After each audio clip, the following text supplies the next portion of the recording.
आपका स्वागत है नॉवल वर्ल्ड में। यहाँ हर रोज नया एपिसोड अपलोड होगा। चैनल को लाइक और सब्सक्राइब करें ताकि आप अपडेट रह सकें। तो चलिए अब कहानी शुरू करते हैं। बस आनंद लें।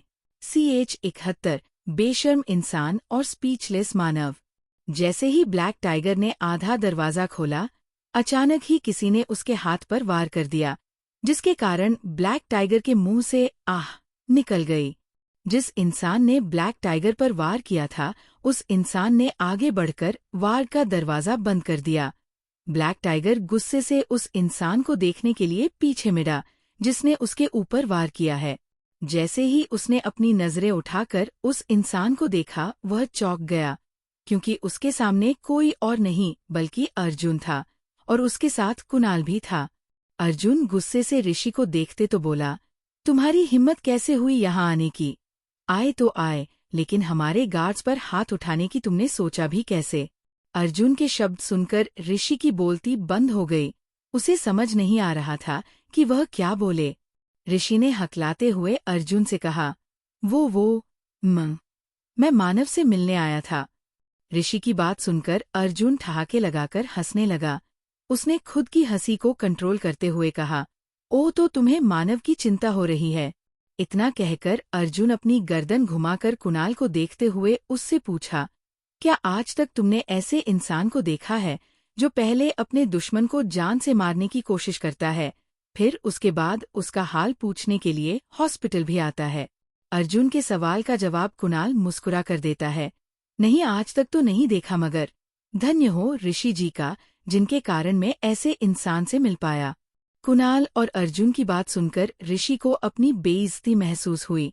उसने गुस्से से अर्जुन से कहा, मैं चुप हूँ, इसका मतलब ये नहीं कि तुम मुझ पर ऐसे घटिया इल्जाम लगाते रहोगे और मैं चुपचाप खड़ा होकर सुन लूंगा।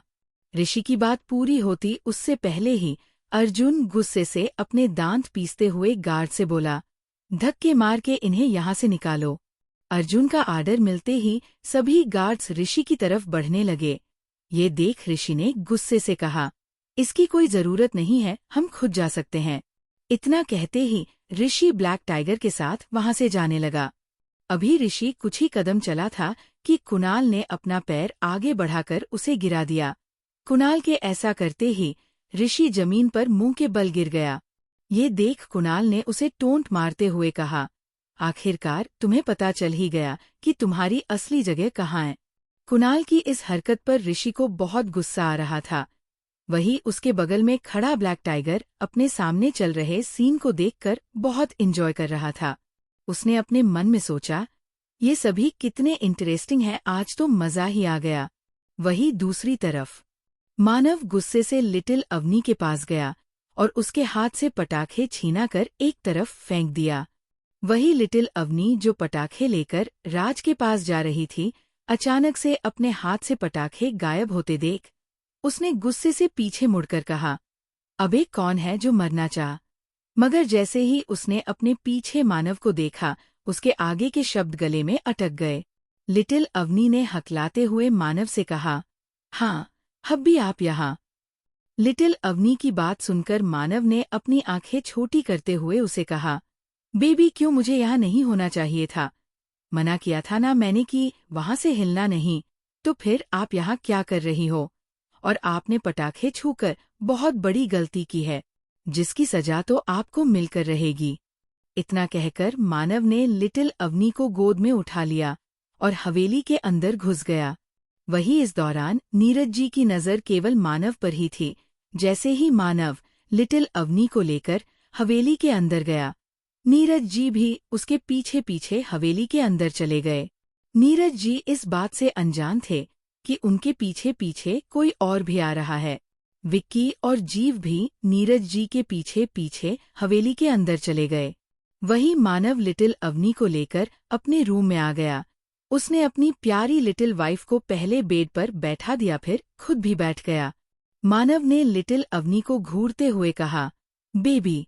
मानव की मुंह से अपना नाम सुनकर लिटिल अवनी उसकी तरफ देखने लगी, जैसे पूछ रही हो, क्या हुआ, अब भी आपने बुलाया क्यों? वही जब मानव ने देखा उसकी प्यारी राजकुमारी उसको ही टकटकी लगाकर घूर रही है तो उसने उसे गले लगाते हुए कहा, बेबी आई लव यू। वही लिटिल अवनी मानव के अचानक आई लव यू बोलने से सदमे में चली गई।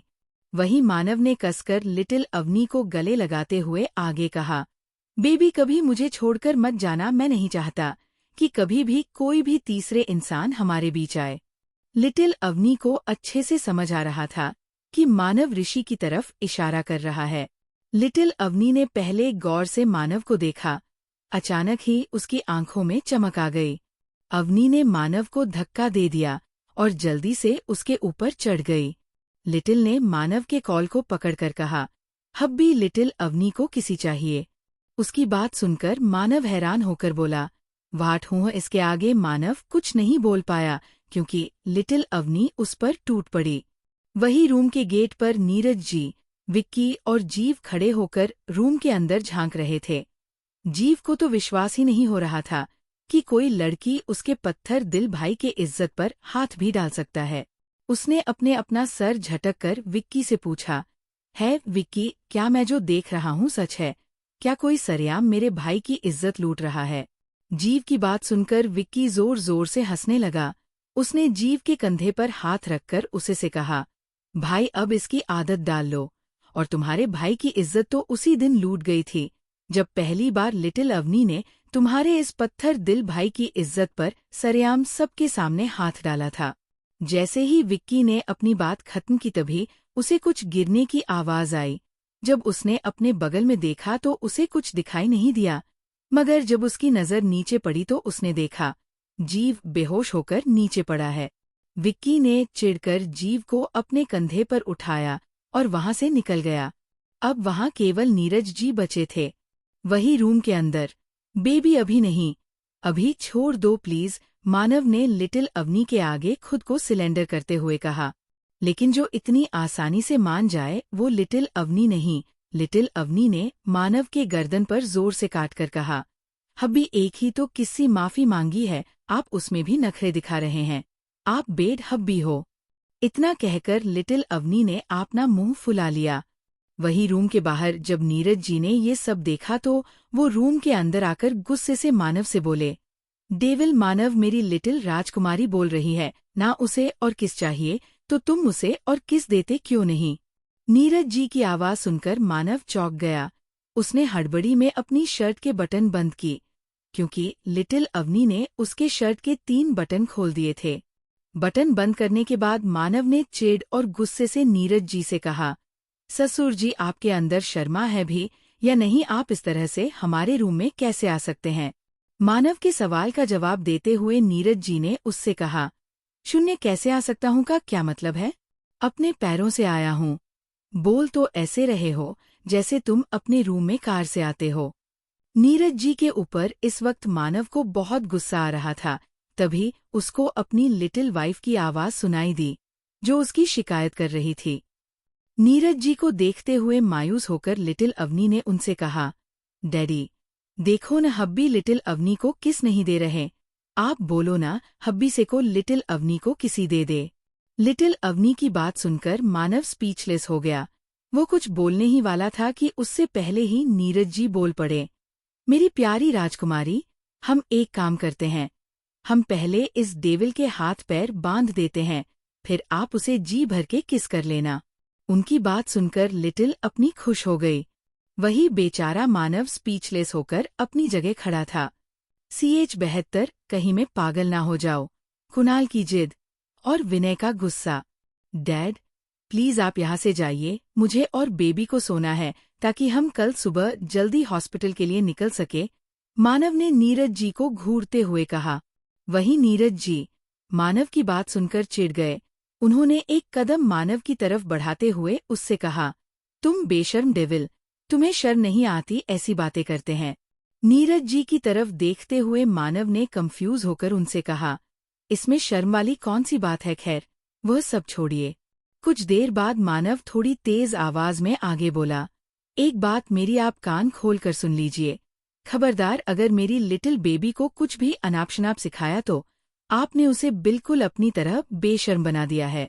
अपनी बात खत्म करने के बाद मानव ने आगे बढ़कर लिटिल अवनी को खींचकर अपनी बाहों के घेरे में ले लिया और नीरज जी को घूरने लगा, जैसे वो कह रहा हो, डैडी मेरी बेबी से आप दूर ही रहना। मानव की इस हरकत से नीरज जी का मुंह बन गया। उन्होंने बेचारा समूह बनाकर लिटिल अवनी की तरफ देखते हुए उससे कहा, लिटिल राजकुमारी देख रही हो अपनी हब्बी को, कैसे वह आपके डैडी को डांट रहा है। वह कह रहा है कि मैं आपको बिगाड़ रहा हूँ। क्या सच में मैं आपको बिगाड़ रहा हूँ? इतना कहकर नीरज जी ने मायूसी से अपना सर झुका लिए। अपने डैडी का मायूस भरा चेहरा देखा लिटिल अवनी गुस्से से मानव की तरफ देखने लगी। लिटिल अवनी ने गुस्से से मानव को डटते हुए कहा, हब्बी, डैडी ने कुछ नहीं किया, वो बहुत अच्छे हैं, आप उन्हें क्यों डांट रहे हो? अगर अपने डैडी से सॉरी नहीं बोला तो लिटिल अवनी आपसे बात नहीं करेगी। इतना कहकर लिटिल अवनी ने गुस्से से अपना मुंह फेर लिया। वही अपनी प्यारी राजकुमारी को खुद की साइड लेता देख नीरज जी अपनी जीभ निकालकर मानव को चिढ़ाने लगे। बेचारा मानव अपनी प्यारी लिटिल वाइफ के नाराज हो जाने से परेशान हो गया, मगर जब उसने देखा उसके प्यारे ससुर जी उसे जीभ निकालकर चिढ़ा रहे हैं तो उसने गुस्से से खुद से कहा, ये बददिमाग ससुर मुझे ही मिलना था बचकाना कहीं के। खुद तो पागल है, मेरी बेबी को भी पागल कर रहे हैं। आज मुझे समझ आ ही गया कि बेबी के अंदर ऐसी जीभ निकालकर चिढ़ाना किसने सिखाया है। पक्का ये बददिमाग ससुर जी ने ही सिखाया होगा। इतना कहकर मानव में एक गहरी सांस ली। फिर ऊपर देखते हुए भगवान से बोला, मैं इन पागलों को कैसे जिंदगी भर झेलूंगा गॉड। प्लीज कुछ करिए, मेरी जिंदगी में इतने पागल काफी है, प्लीज अब और पागल को मेरी जिंदगी में मत भेजिएगा, वरना मैं इतने पागलों को संभालते संभालते खुद पागल हो जाऊंगा। वहीं नीरज जी, जो कब से मानव को खुद से ही बातें करते हुए देख रहे थे, उन्होंने मानव को हिलाते हुए उससे पूछा, डेविल मानव, तुम कहाँ खो गए? नीरज जी के इस तरह हिलाने से मानव अपनी सोच से बाहर आया। उसने देखा उसके प्यारे ससुर जी उसे ही घूर रहे हैं तो उसने नीरज जी से पूछा, आप मुझे ऐसे क्यों घूर रहे हो? मानव की बात सुनकर नीरज जी ने लिटिल अवनी की तरफ इशारा करके उससे कहा, डेविल मानव देखो, तुमने मेरी राजकुमारी को नाराज कर दिया है और अब तुम उसे मनाने के बजाय अपनी ही ब्लैक एंड व्हाइट दुनिया में खोए हुए हो। जल्दी से चुपचाप मुझे सॉरी बोलो ताकि मेरी लिटिल अवनी का मूड सही हो सके। वहीं मानव ने तो नीरज जी की कोई बात सुनी ही नहीं, सिवाय इसके कि उसकी लिटिल वाइफ उससे नाराज है। मानव अपने ससुर जी को इग्नोर करके लिटिल अवनी को देखने लगा, जो उससे नाराज होकर अपना मुंह फुलाए बैठी थी। मानव ने अपने कान पकड़ते हुए कहा, लिटिल बेबी हबी अब से सॉरी बोलते हैं, प्लीज हबी को माफ कर दो। अपनी तिरछी निगाहों से मानव को देखते हुए लिटिल अवनी ने मानव से कहा, हब्बी, मुझसे नहीं डैडी से सॉरी बोलो। लिटिल अवनी की बात सुनकर मानव का मुंह बन गया। वहीं उसके बगल में खड़े नीरज जी के मन में खुशी के लड्डू फूटने लगे। उन्होंने बड़े ही एटीट्यूड से मानव से कहा, डेविल मानव, मैं इंतजार कर रहा हूँ, जल्दी मुझे सॉरी बोलो। मानव ने अपना मुंह बनाते हुए उनसे कहा, बिल्कुल नहीं डेविल मानव, अपनी वाइफ के अलावा कभी किसी से सॉरी नहीं बोलेगा, समझे आप। डेविल मानव की बात सुनकर नीरज जी की सारी खुशी एक पल में ही गायब हो गई। उन्होंने छोटे बच्चे की तरह जिद करते हुए कहा, नहीं नहीं, अभी तुरंत मुझसे सॉरी बोलो ताकि मैं बाहर सबके सामने शो ऑफ कर सकूं। इतना कहकर वो मानव के रूम में रखे सभी सामानों को उठाकर जमीन पर फेंकने लगे।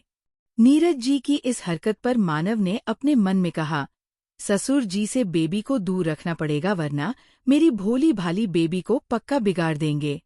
इतना कहकर मानव लिटिल अवनी को गोद में उठाकर रूम से 9-2-11 हो गया। वहीं हॉस्पिटल में ऋषि और ब्लैक टाइगर के जाने के बाद जैसे ही अर्जुन वहां से जाने वाला था, कुणाल ने उसका रास्ता रोक लिया। ये देख अर्जुन की भौहें तंग गई। उसने कुणाल से पूछा, क्या हुआ? अर्जुन के सवाल को इग्नोर करके कुणाल ने उससे कहा, तुम ऐसे नहीं जा सकते। एक तो इतनी मुश्किल से तुम मेरे हाथ लगे हो और तुम चाहते हो मैं तुम्हें इतनी आसानी से जाने दूं। कुणाल की बकवास सुनकर अर्जुन ने अपने माथे को सहलाते हुए उससे पूछा, तो तुम क्या चाहते हो कि मैं तुम्हारे सामने मुजरा करके तुम्हें एंटरटेन करूं, बोलो। अर्जुन की बात सुनकर कुणाल का मुंह बन गया। उसने बड़े ही एटीट्यूड से अपना कॉलर ऊपर करते हुए अर्जुन से कहा, पहले बोलो कि मैं तुमसे ज्यादा हैंडसम और खूबसूरत हूँ, तभी मैं तुमको यहाँ से जाने दूंगा।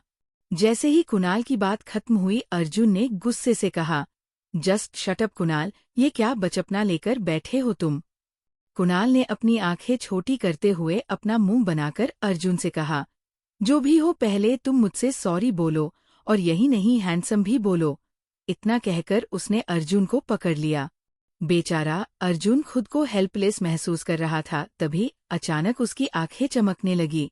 उसने एक स्माइल करते हुए कुणाल से कहा, अच्छा ठीक है, पहले अपनी आंखें बंद करो, फिर मैं तुम्हारी बात मानूंगा। इतना कहकर उसने कुणाल को खुद से दूर कर दिया। वही कुणाल अर्जुन की बात मानकर खुश होकर अपनी आंखें बंद कर लेता है। अर्जुन कुणाल से थोड़ा दूर होते हुए चिल्लाकर बोला, तुम बिल्कुल छछूंदर जैसे लगते हो। इतना कहकर अर्जुन हॉस्पिटल के बाहर की ओर भागने लगा। बेचारा कुणाल खुद को ठगा हुआ महसूस कर रहा था। उसने खुद से कहा, अर्जुन तुम्हें अगली बार देख लूंगा। तो वही दूसरी तरफ रात के 9 बजे विनय का घर। विनय विनी को सूप पिला रहा था। विनी बेड पर अलती पलती मारकर बैठी न्यूज़ देख रही थी और विनय उसे सूप पिलाते हुए चढ़कर बोला, ये तुम क्या हर वक्त न्यूज़ देखा करती हो? जितना ये न्यूज़ वाले न्यूज़ नहीं देते, उतना तो ये लोगों को डरा देते हैं, और सस्पेंस तो ऐसे क्रिएट करेंगे कि एकता कपूर के सीरियल भी इनके सामने फेल हो जाए। विनय की बात सुनकर विनी ने उसे कोहनी मारते हुए कहा, ज्यादा चपड़ चपड़ मत करो, चुपचाप मुझे सूप पिलाओ समझे, और मुझे न्यूज़ देखने दो। बेचारा विनय डांट खाने के बाद चुप हो गया। उसने अपने मन में विनी को कोसते हुए कहा, छिपकली कही की। इतना कहकर वो फिर से विनी को सूप पिलाने लगा। तभी उसके कानों में विनी के हंसने की आवाज पड़ी, जो कह रही थी, सोम मित्तल, घटिया आदमी, इसकी इज्जत तो ऐसे ही उतरनी चाहिए। एक बार फिर से सोम मित्तल का नाम सुनकर विनय चौंक गया। उसने सर उठाकर विनी को देखा, जो न्यूज़ देखकर हंस रही थी। जैसे ही विनय ने न्यूज़ देखा, उसकी आंखें हैरानी और गुस्से से बड़ी हो गई। वही न्यूज़ की हेडलाइन थी, मित्तल खानदान के सबसे बड़े बेटे सोम मित्तल की दुल्हन उसे मंडप में अकेला छोड़कर भाग गई। न्यूज़ में सोम मित्तल की तस्वीर भी दिखाई जा रही थी। वही विनय गुस्से से उस तस्वीर को देख रहा था। वो उस इंसान की शक्ल को कैसे भूल सकता है, जिसके कारण उसकी जिंदगी बर्बाद हो गई। विनय ने गुस्से से विनी से पूछा, क्या ये वही सोम मित्तल है जिससे तुम्हारी शादी हो रही थी? विनय की तेज आवाज सुनकर विनी डर गई। वह डरते हुए विनय को देखने लगी, जो गुस्से से उसे ही घूर रहा था। विनय इस बार चिल्लाते हुए बोला, मैंने तुमसे कुछ पूछा विनी। वही विनी डरते हुए अपनी गर्दन हाँ में हिलाते हुए बोली, हाँ ये वही है। इतना कहकर चुप हो गई, क्योंकि उसे इस वक्त विनय से बहुत डर लग रहा था। विनय विनी की आवाज में डर साफ महसूस कर रहा था। उसने विनी का हाथ खींचकर उसे गले लगा लिया और विनी से प्यार से बोला, जान शांत हो जाओ, मेरा इरादा आपको डराने का बिल्कुल भी नहीं था। सॉरी जान। इतना कहकर वो विनी के बालों को सहलाने लगा। इस वक्त विनय के चेहरे पर एक शैतानी मुस्कुराहट थी। शायद उसके दिमाग में कुछ चल रहा था, जो केवल उसे ही पता था। वहीं मानव के सीक्रेट हवेली पर नीरज जी ने मानव के बारे में सबको बता दिया था कि कैसे मानव ने उन्हें डांटा, पर उनके बताने का तरीका अलग था। वह पूरा मिर्च मसाला लगाकर सबको बता रहे थे। उनकी बात सुनकर जिम्मी बोला, क्या सच में बॉस ने ऐसा कहा? जीव थी अपनी आंखें बड़ी बड़ी करके नीरज को देखते हुए उनसे पूछा, क्या सच में ऐसा ही है? मुझे तो यकीन ही नहीं हो रहा कि भाई ने ऐसा किया। वही सबसे अलग वीर को नीरज जी की बातों पर जरा सा भी भरोसा नहीं हो रहा था, इसलिए उसने अपनी शक भरी नजरों से उन्हें घूरते हुए उनसे पूछा, क्या सच में ऐसा ही है जैसा आपने कहा है? नीरज जी ने सबकी तरफ देखते हुए बड़े ही कॉन्फिडेंस से कहा, मेरी बात पर विश्वास नहीं है तो चलो खुद देखो। कुछ देर बाद सभी लोग मानव के दूसरे रूम के बाहर खड़े थे। सुबह का वक्त।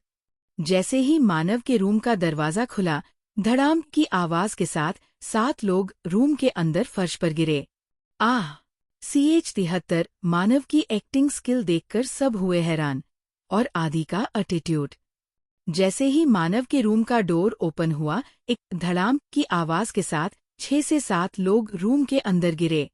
ये लोग कोई और नहीं बल्कि नीरज जी, अभी, राज, विक्की, जिम्मी, आरव, वीर और जीव थे, जो कल रात से ही मानव के रूम के बाहर खड़े होकर ये जानने की कोशिश कर रहे थे कि आखिर रूम के अंदर चल क्या रहा है। वही मानव जिसने बाहर जाने के लिए डोर ओपन किया था, वो उन सभी को अपने रूम के बाहर देखकर हैरान हो गया। मानव ने अपनी एक आईब्रो को उठाकर जमीन पर पड़े लोगों को घूरते हुए उन सभी से पूछा, ये आप सब मेरे रूम के बाहर इतनी सुबह सुबह क्या कर रहे हैं? जैसे ही मानव की आवाज उन सभी के कानों में पड़ी, वो सभी अंदर तक कांप गए।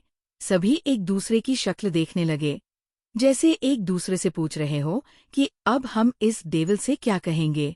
वही काफी देर तक जब डेविल मानव को अपने सवालों का जवाब नहीं मिला तो उसने इस बार थोड़ा गुस्से से उन सभी की तरफ देखते हुए फिर से पूछा, मैंने पूछा, आप सब यहाँ क्या कर रहे हैं? मानव की गुस्से भरी आवाज सुनकर राज और अभी अपनी जगह से उछल पड़े। अभी ने जल्दबाजी में मानव से डरते हुए उससे कहा, डेविल जीजू, वो हम यहाँ आपकी जासूसी बिल्कुल भी नहीं कर रहे थे, और ना ही डैडी ने कल रात को हम सबको ये करने के लिए कहा था। राज भी अभी की हाँ में हाँ मिलते हुए बोला, हाँ जीजू, अभी बिल्कुल सच कह रहा है। हम तो यहाँ आपको बुलाने आए थे, वो मॉर्निंग वॉक और एक्सरसाइज करने के लिए। राज और अभी की बातें सुनकर मानव की भयाएं चढ़ गई। उसका चेहरा उन दोनों की बात सुनकर काला पड़ गया। मानव ने अपनी कठोर आवाज में जीव, नीरज जी, वीर, विक्की, जिम्मी और आरव की तरफ देखते हुए उनसे पूछा, क्या ये दोनों सच कह रहे हैं? क्या ऐसा ही है जैसा इन दोनों ने मुझसे कहा है? रूम का माहौल काफी गर्म हो गया। मानव को ये सोचकर गुस्सा आ रहा था कि उसके घर वाले मिलकर ही उसकी जासूसी कर रहे हैं। मानव ने अपने मन में सोचा, इन सभी को आज अच्छा सबक सिखाना होगा, वरना ये सभी फ्यूचर में भी ऐसे ही मेरी जासूसी करेंगे और फिर मैं मेरी बेबी के साथ रोमांस नहीं कर पाऊंगा। नहीं, मैं ऐसा नहीं होने दे सकता। ये सब सोचते ही मानव की माथे की नस उभर आई।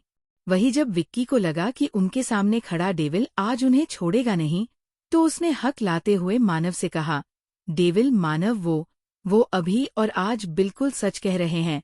और यही नहीं, नीरज अंकल ने तो हमें ये भी बताया कि तुमने कल उन्हें बुरा भला भी बोला था। विक्की की बात सुनकर जिम्मी की भी हिम्मत बढ़ गई। उसने भी मानव से नाराजगी जताते हुए उससे कहा, हाँ डेविल मानव, तुम्हें अंकल को बूढ़ा और कमजोर नहीं कहना चाहिए था, और यही नहीं, तुम्हें उन्हें डांट कर अपने रूम से बाहर निकालना भी नहीं चाहिए था। जैसे जैसे मानव सभी की बातें सुन रहा था, वैसे वैसे उसकी हैरानी का ठिकाना नहीं रहा। उसने खुद से कहा, क्या बकवास है, मैंने कब इन्हें रूम से बाहर निकाला? और सबसे बड़ी बात तो ये है कि मैं इन्हें रूम से बाहर निकालूंगा तो क्या ये इतनी आसानी से चले जाएंगे? मानव ने सभी को इग्नोर करके अपने प्यारे ससुर जी की तरफ देखा, जो बेचारा सा चेहरा बनाकर वहां खड़े थे जैसे उसने उन्हें पीटा हो। यह देख मानव ने कुछ बोलना चाहा, मगर उससे पहले ही नीरज जी जिम्मी को चुप कराते हुए उससे बोले, जिम्मी बेटा प्लीज चुप हो जाओ। डेविल मानव की किसी भी हरकत का मैंने बुरा नहीं माना, वैसे भी वह मेरा अपना है। इतना बोलकर उन्होंने तिरछी नजरों से मानव को देखते हुए थोड़ा इमोशनल होने की एक्टिंग करते हुए जिम्मी से आगे कहा, पर जो भी हो, लेकिन उसे मुझसे ऐसे बात नहीं करनी चाहिए थी।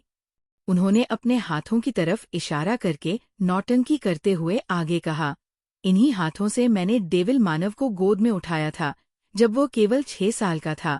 आज मुझे बहुत बुरा लगा जब उसने मुझे अपने रूम से बाहर निकाला।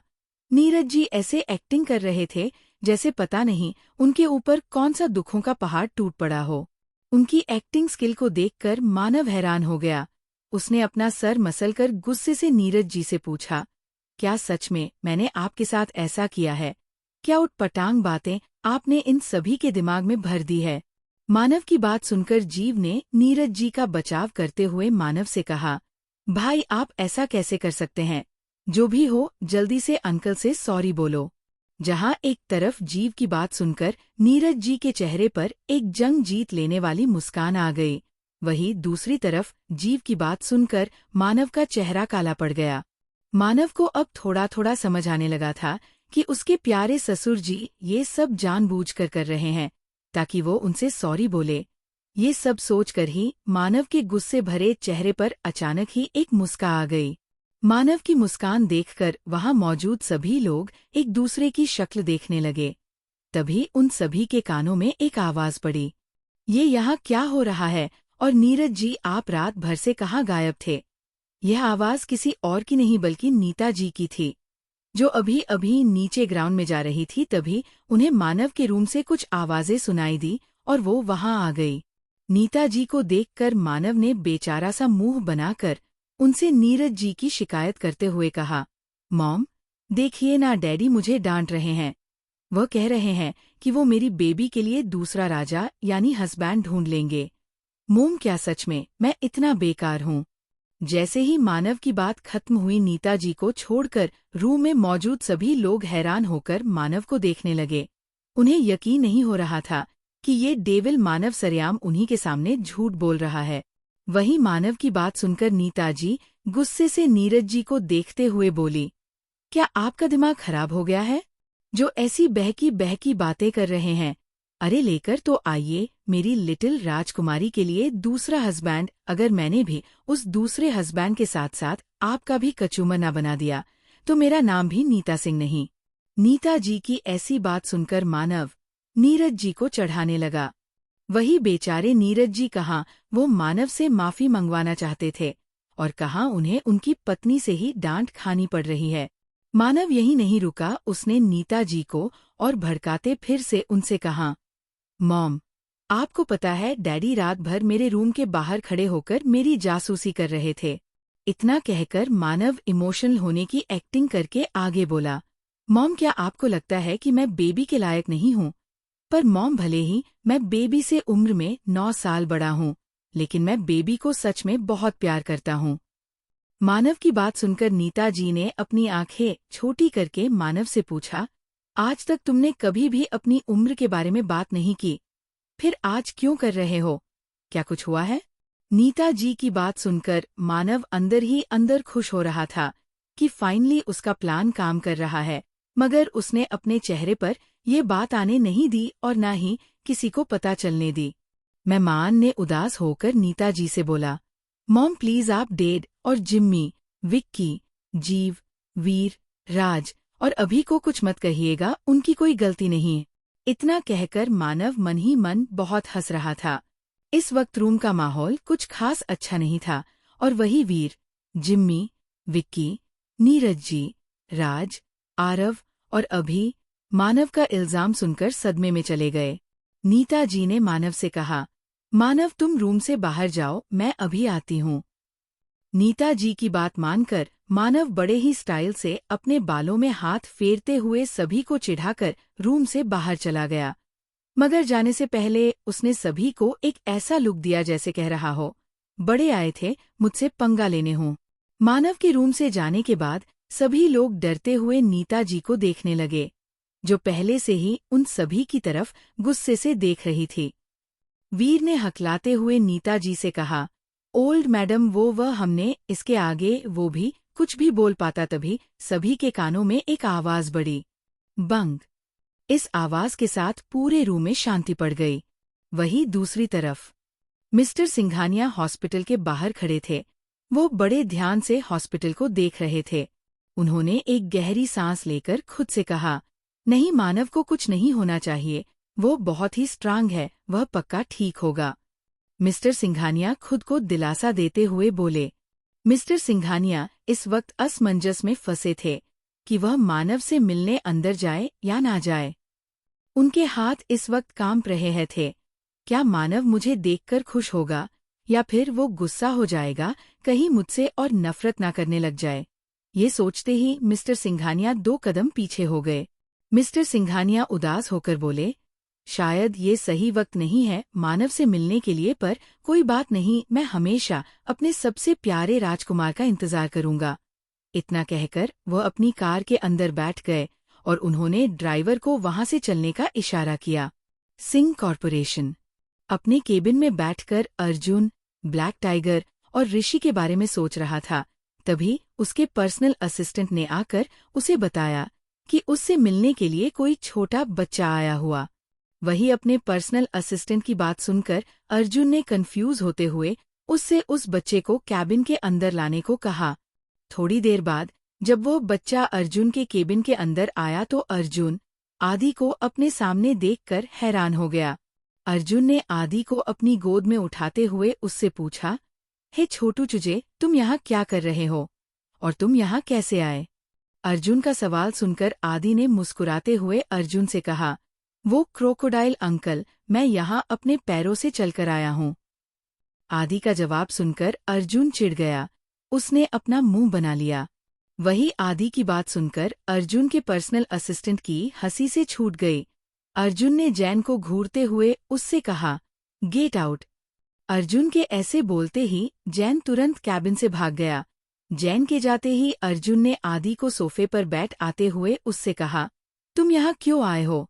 क्या तुम्हें मुझसे कुछ काम था? अर्जुन की बात सुनकर आदि ने उसे देखते हुए बड़े ही एटीट्यूड से कहा, मैं यहाँ ये देखने आया हूँ कहीं आपकी कोई सीक्रेट गर्लफ्रेंड तो नहीं है जिसके साथ आप मिलकर मेरी मम्मा को धोखा दे रहे हो। आदि की बात सुनकर अर्जुन हैरान होने के साथ साथ स्पीचलेस हो गया। उसने हैरान होकर कहा, ये तुम क्या बोल रहे हो? अर्जुन का ऐसा रिएक्शन देख आदि ने स्माइल करते हुए उससे कहा, आपको देखकर लग रहा है कि आप ऐसा कभी नहीं करेंगे, पर अगर आपने कभी भी ऐसा किया या मेरी मम्मा को जरा सा भी हर्ट किया तो मैं मेरी मम्मा के लिए दूसरा हस्बैंड खोज लूंगा, समझे आप? आदि के मुंह से हस्बैंड वाली बात सुनकर अर्जुन हैरान हो गया। उसने हकलाते हुए आदि से पूछा, तो तुम्हें कैसे पता कि तुम्हारी मम्मी का हस्बैंड भी है? आदि ने अर्जुन को घूरते हुए कहा, मुझे सब पता है क्योंकि मैं कोई बच्चा नहीं हूँ। और हाँ, आप इस घमंड में बिल्कुल भी मत रहिएगा कि आप मम्मा को धोखा देंगे तो उन्हें कोई भी आएगा नहीं।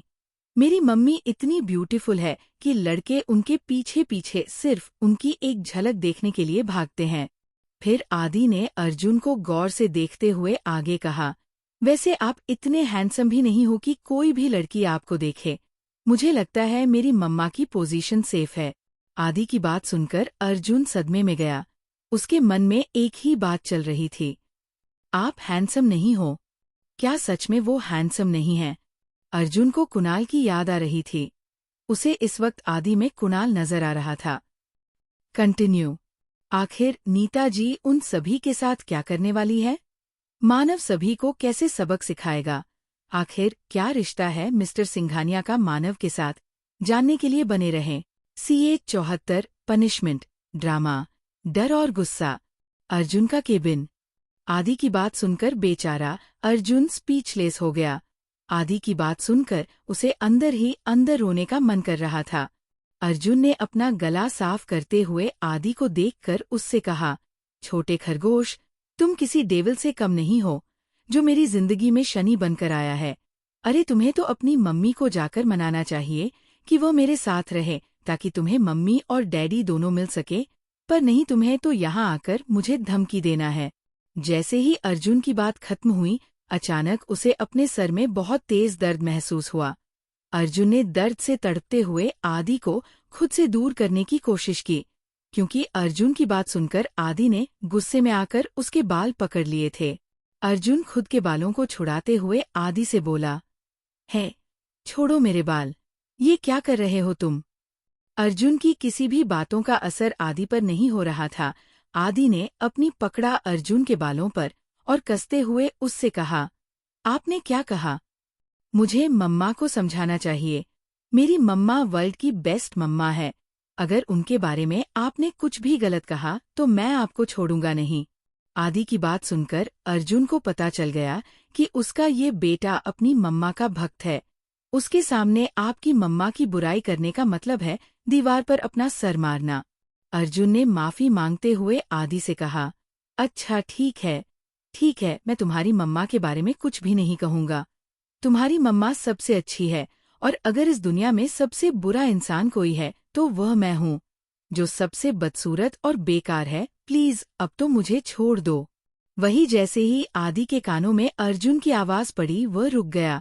आदि को अर्जुन के मुंह से उसी की बुराई सुनकर बहुत ही अच्छा महसूस हो रहा था। उसने एक सेटिस्फाइड मुस्कान के साथ अर्जुन के बालों को छोड़ते हुए कहा, मैं आपसे काफी खुश हूँ। मुझे ये जानकर अच्छा लगा कि आखिरकार आपको पता है कि आप कैसे इंसान हैं। इतना कहकर आदि ने अर्जुन की आंखों में आंखें डालकर उसे वार्निंग देते हुए आगे कहा, आदि, खबरदार, अगर आपने कभी भी मेरी मम्मी की बुराई की तो इस पर मैं आपको जाने दे रहा हूँ, लेकिन अगर ऐसा दोबारा हुआ तो ये आपके लिए अच्छा नहीं होगा। आदि की बात सुनकर एक आज्ञाकारी बच्चे की तरह अपना सिर हाँ में हिलाते हुए अर्जुन ने उससे कहा, हाँ, मैं अगली बार से ध्यान रखूंगा पक्का, और हाँ, थैंक यू मुझे छोड़ने के लिए। इतना कहने के बाद अर्जुन ने आदि से डरते हुए पूछा, अर्जुन, ये तो बताओ कि तुम इतनी सुबह सुबह यहाँ क्या कर रहे हो?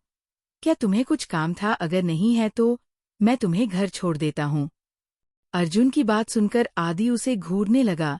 उसने अर्जुन को ऊपर से नीचे तक घूरते हुए कहा, मुझे जो जरूरी बात करनी थी मैं ऑलरेडी कर चुका हूँ, वरना आपको क्या लगता है मैं यहाँ पर एंटरटेन करने के लिए आया था? खाई वो सब छोड़िए, मुझे अब घर जाना है, और हाँ, मम्मा को मत बताना कि मैं यहाँ आया था, वरना। इतना कहकर आदि ने अपनी बात अधूरी छोड़ दी।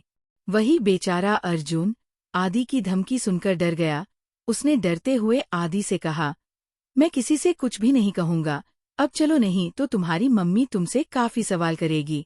अर्जुन की बात सुनकर आदि ने अपनी गर्दन हाँ में हिला दिया। आदि की सहमति मिलते ही अर्जुन उसे अपनी गोद में उठाकर केबिन से बाहर चला गया। वही दूसरी तरफ मानव मुस्कुराते हुए हवेली के गार्डन में बैठा था और उसके सामने जिम्मी, विक्की, जीव, अभिराज, वीर, आरव और नीरज जी खड़े थे। इन सभी के चेहरे पर डर साफ नजर आ रहा था, सिवाय एक इंसान के। ये इंसान कोई और नहीं बल्कि मानव के प्यारे ससुर जी है। नीरज जी ने मानव को देखकर अपना मुंह बनाते हुए उससे कहा, डेविल मानव जान, क्या तुमने हमें इसलिए यहाँ खड़ा किया है ताकि हम तुम्हें मुस्कुराते हुए देख सकें? अगर ऐसा है तो तुम सफल हुए, हमने तुम्हें मुस्कुराते हुए देख लिया। इतना कहकर नीरज जी मानव के पास जाके उसके गल को खींचने लगे। उन्होंने गाल खींचते मानव से कहा, तुम्हें देखकर अभी अभी मेरे दिल में ख्याल आया कि तुमसे ज्यादा हैंडसम और क्यूट दामाद मैंने आज तक नहीं देखा। हाय, इतना हैंडसम दामाद तो सिर्फ मुझे ही मिलना चाहिए ताकि लोग मुझसे जल सके। नीरज जी के यूं अचानक अपने गाल खींचने से मानव चिढ़ गया, लेकिन जैसे ही उसने अपने ससुर जी की बात सुनी उसने अपने दांत बींच लिए। मानव ने नीरज जी के हाथों तो अपने गालों से हटाते हुए कहा, डैडी, कभी तो बड़ों जैसा बिहेव करिए। जब देखो आप बस मुझे परेशान करते रहते हैं। क्या पिछले जन्म में मैंने आपसे कोई उधार लिया था जो आप इस जन्म में मेरे पीछे हाथ धोकर पड़ गए हैं? मानव की बात सुनकर नीरज जी की आंखें छोटी हो गई। उन्होंने मानव को देखते हुए कहा, झूठ मत बोलो, अभी तो मैं नहाया भी नहीं हूँ और तुम कह रहे हो कि मैं हाथ पैर धोकर तुम्हारे पीछे पड़ गया हूँ। वही मानव को छोड़कर गार्डन में मौजूद सभी लोग नीरज जी की बात सुनकर मन ही मन हंसने लगे। फिर भी किसी के अंदर भी इतनी हिम्मत नहीं है कि वह सभी डेविल मानव के सामने हंस सके। मानव ने अपने सामने खड़े इंसान को गुस्सा के देखा, फिर उसने नीरज जी से कहा, अपनी बकवास बंद करिए। मानव की बात सुनकर नीरज जी ने उसे डोंट मारते हुए कहा, वैसे डेविल मानव, तुम तो ज्यादा बोलते नहीं हो, तो फिर तुम हमेशा मेरे सामने इतना क्यों बोलते हो? अपने ससुर जी की बात सुनकर मानव ने उन्हें ऊपर से नीचे तक देखा जैसे किसी पागल को देख रहा हो। फिर उसने एक बनावटी मुस्कान के साथ कहा, आप और आपकी प्यारी लिटिल प्रिंसेस इस दुनिया में ऐसे इकलौते इंसान हैं जो मुझे सबसे ज्यादा बोलने पर मजबूर करते हैं। अगर मैं एक दिन भी आप दोनों से बात ना करूं तो आप दोनों ही मेरे सर पर तांडव करने लगेंगे। मानव की बात सुनकर नीरज जी ने अपनी बत्ती सी दिखा दी। मानव अपने पागल ससुर जी को पूरी तरह इग्नोर करके वहां खड़े बाकी लोगों को देखा। मानव ने उन सभी को घूरते हुए अपने सख्त आवाज में सभी से कहा, तुम सब ने आज जो किया है उसकी सजा तो तुम सबको मिलकर रहेगी। इतना कहकर मानव ने सभी को ऑर्डर दिया, जाओ और जाकर पूरे 5 किलोमीटर तक दौड़ो, और हाँ, इस बीच तुम सबको रुकना नहीं है। मानव का आर्डर सुनकर सभी के दिल, फेफड़े, किडनी फेल होने के कगार पर आ गए। मानव ने अपने एक बॉडीगार्ड को ऑर्डर दिया कि वह इन सभी के ऊपर नजर रखें जब तक 5 किलोमीटर पूरे ना हो जाए। इस दौरान किसी को भी रुकने ना दिया जाए। अगर कोई भी रुकता है तो उसे छड़ी से मारने की पूरी आजादी थी। कुछ देर बाद मानव के सामने विक्की, जिम्मी, वीर और आरव हाफते हुए खड़े थे, क्योंकि उनके लिए इतना दौड़ना कोई बड़ी बात नहीं थी। वो चारों हमेशा ही इतना ही दौड़ते थे। मगर जीव, अभी और राज, बेचारे इन तीनों की हालत इतनी खराब हो गई कि वह तीनों जमीन पर लेट गए। दौड़ने के दौरान तीनों की खूब डंडे से धुलाई की गई, क्योंकि वह बीच बीच में रुक रहे थे। मानव ने सभी को घूरते हुए कहा, सभी एक लाइन में खड़े हो जाओ। मानव का इतना कहना था कि सभी एक अच्छे बच्चे की तरह एक लाइन में खड़े हो गए। उन्हें देखते हुए मानव ने उन सभी से अपनी सख्त आवाज में कहा, अभी के अभी अपनी जगह पर तुम सभी मुर्गा बन जाओ। मानव की बात सुनकर सभी अपना थूक घटकने लगे। जीव ने हिम्मत करके डरते हुए मानव से कहा, भाई प्लीज नो। अरब ने भी अपनी उम्मीद भरी नजरों से मानव को देखते हुए कहा, बॉस प्लीज ऐसा मत करो, हमारी भी कोई इज्जत है। हम दोबारा ऐसी हरकत बिल्कुल भी नहीं करेंगे। मानव ने उन सभी की बातों को इग्नोर कर दिया और फिर से अपनी सख्त आवाज में बोला, मैंने कहा मुर्गा बनो वरना इसका अंजाम अच्छा नहीं होगा। इस बार किसी ने बहस नहीं किया। वो सभी मुर्गा बन गए। उन सभी के मुर्गा बनते ही मानव ने अपने एक बॉडीगार्ड को कुछ इशारा किया।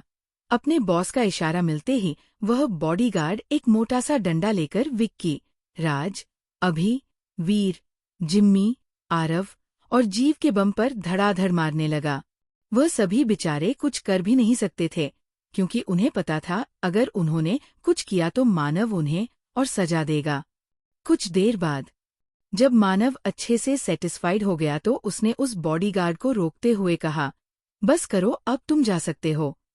मानव ऑर्डर मानते हुए बॉडीगार्ड वहां से चला गया। उसके जाने के बाद मानव ने जमीन पर बड़े लोगों की तरफ देखते हुए एक डेविल स्माइल करते हुए उन सभी से कहा, मुझे उम्मीद है इतना सबक तुम सभी के लिए काफी होगा।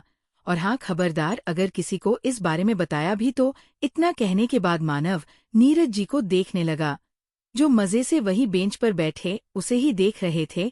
ये देखकर मानव चीढ़ गया और वहां से चला गया। मानव जैसे ही हॉल में पहुंचा, अचानक ही एक प्यारी और लिटिल बिल्ली उसके ऊपर चढ़ गई। जी हाँ, ये लिटिल बिल्ली कोई और नहीं बल्कि लिटिल अवनी है, जो अभी अभी सोकर उठी थी। मानव लिटिल अवनी के अचानक इस हरकत से चौंक गया। लिटिल अवनी के दोनों हाथ मानव के गले और उसके दोनों पैर मानस के कमर पर थे। मानव ने लिटिल अवनी को पकड़ते हुए उससे पूछा, बेबी आप उठ क्यों गए? अभी आपके उठने का समय नहीं हुआ है, अभी आपको थोड़ी देर और सोना चाहिए था।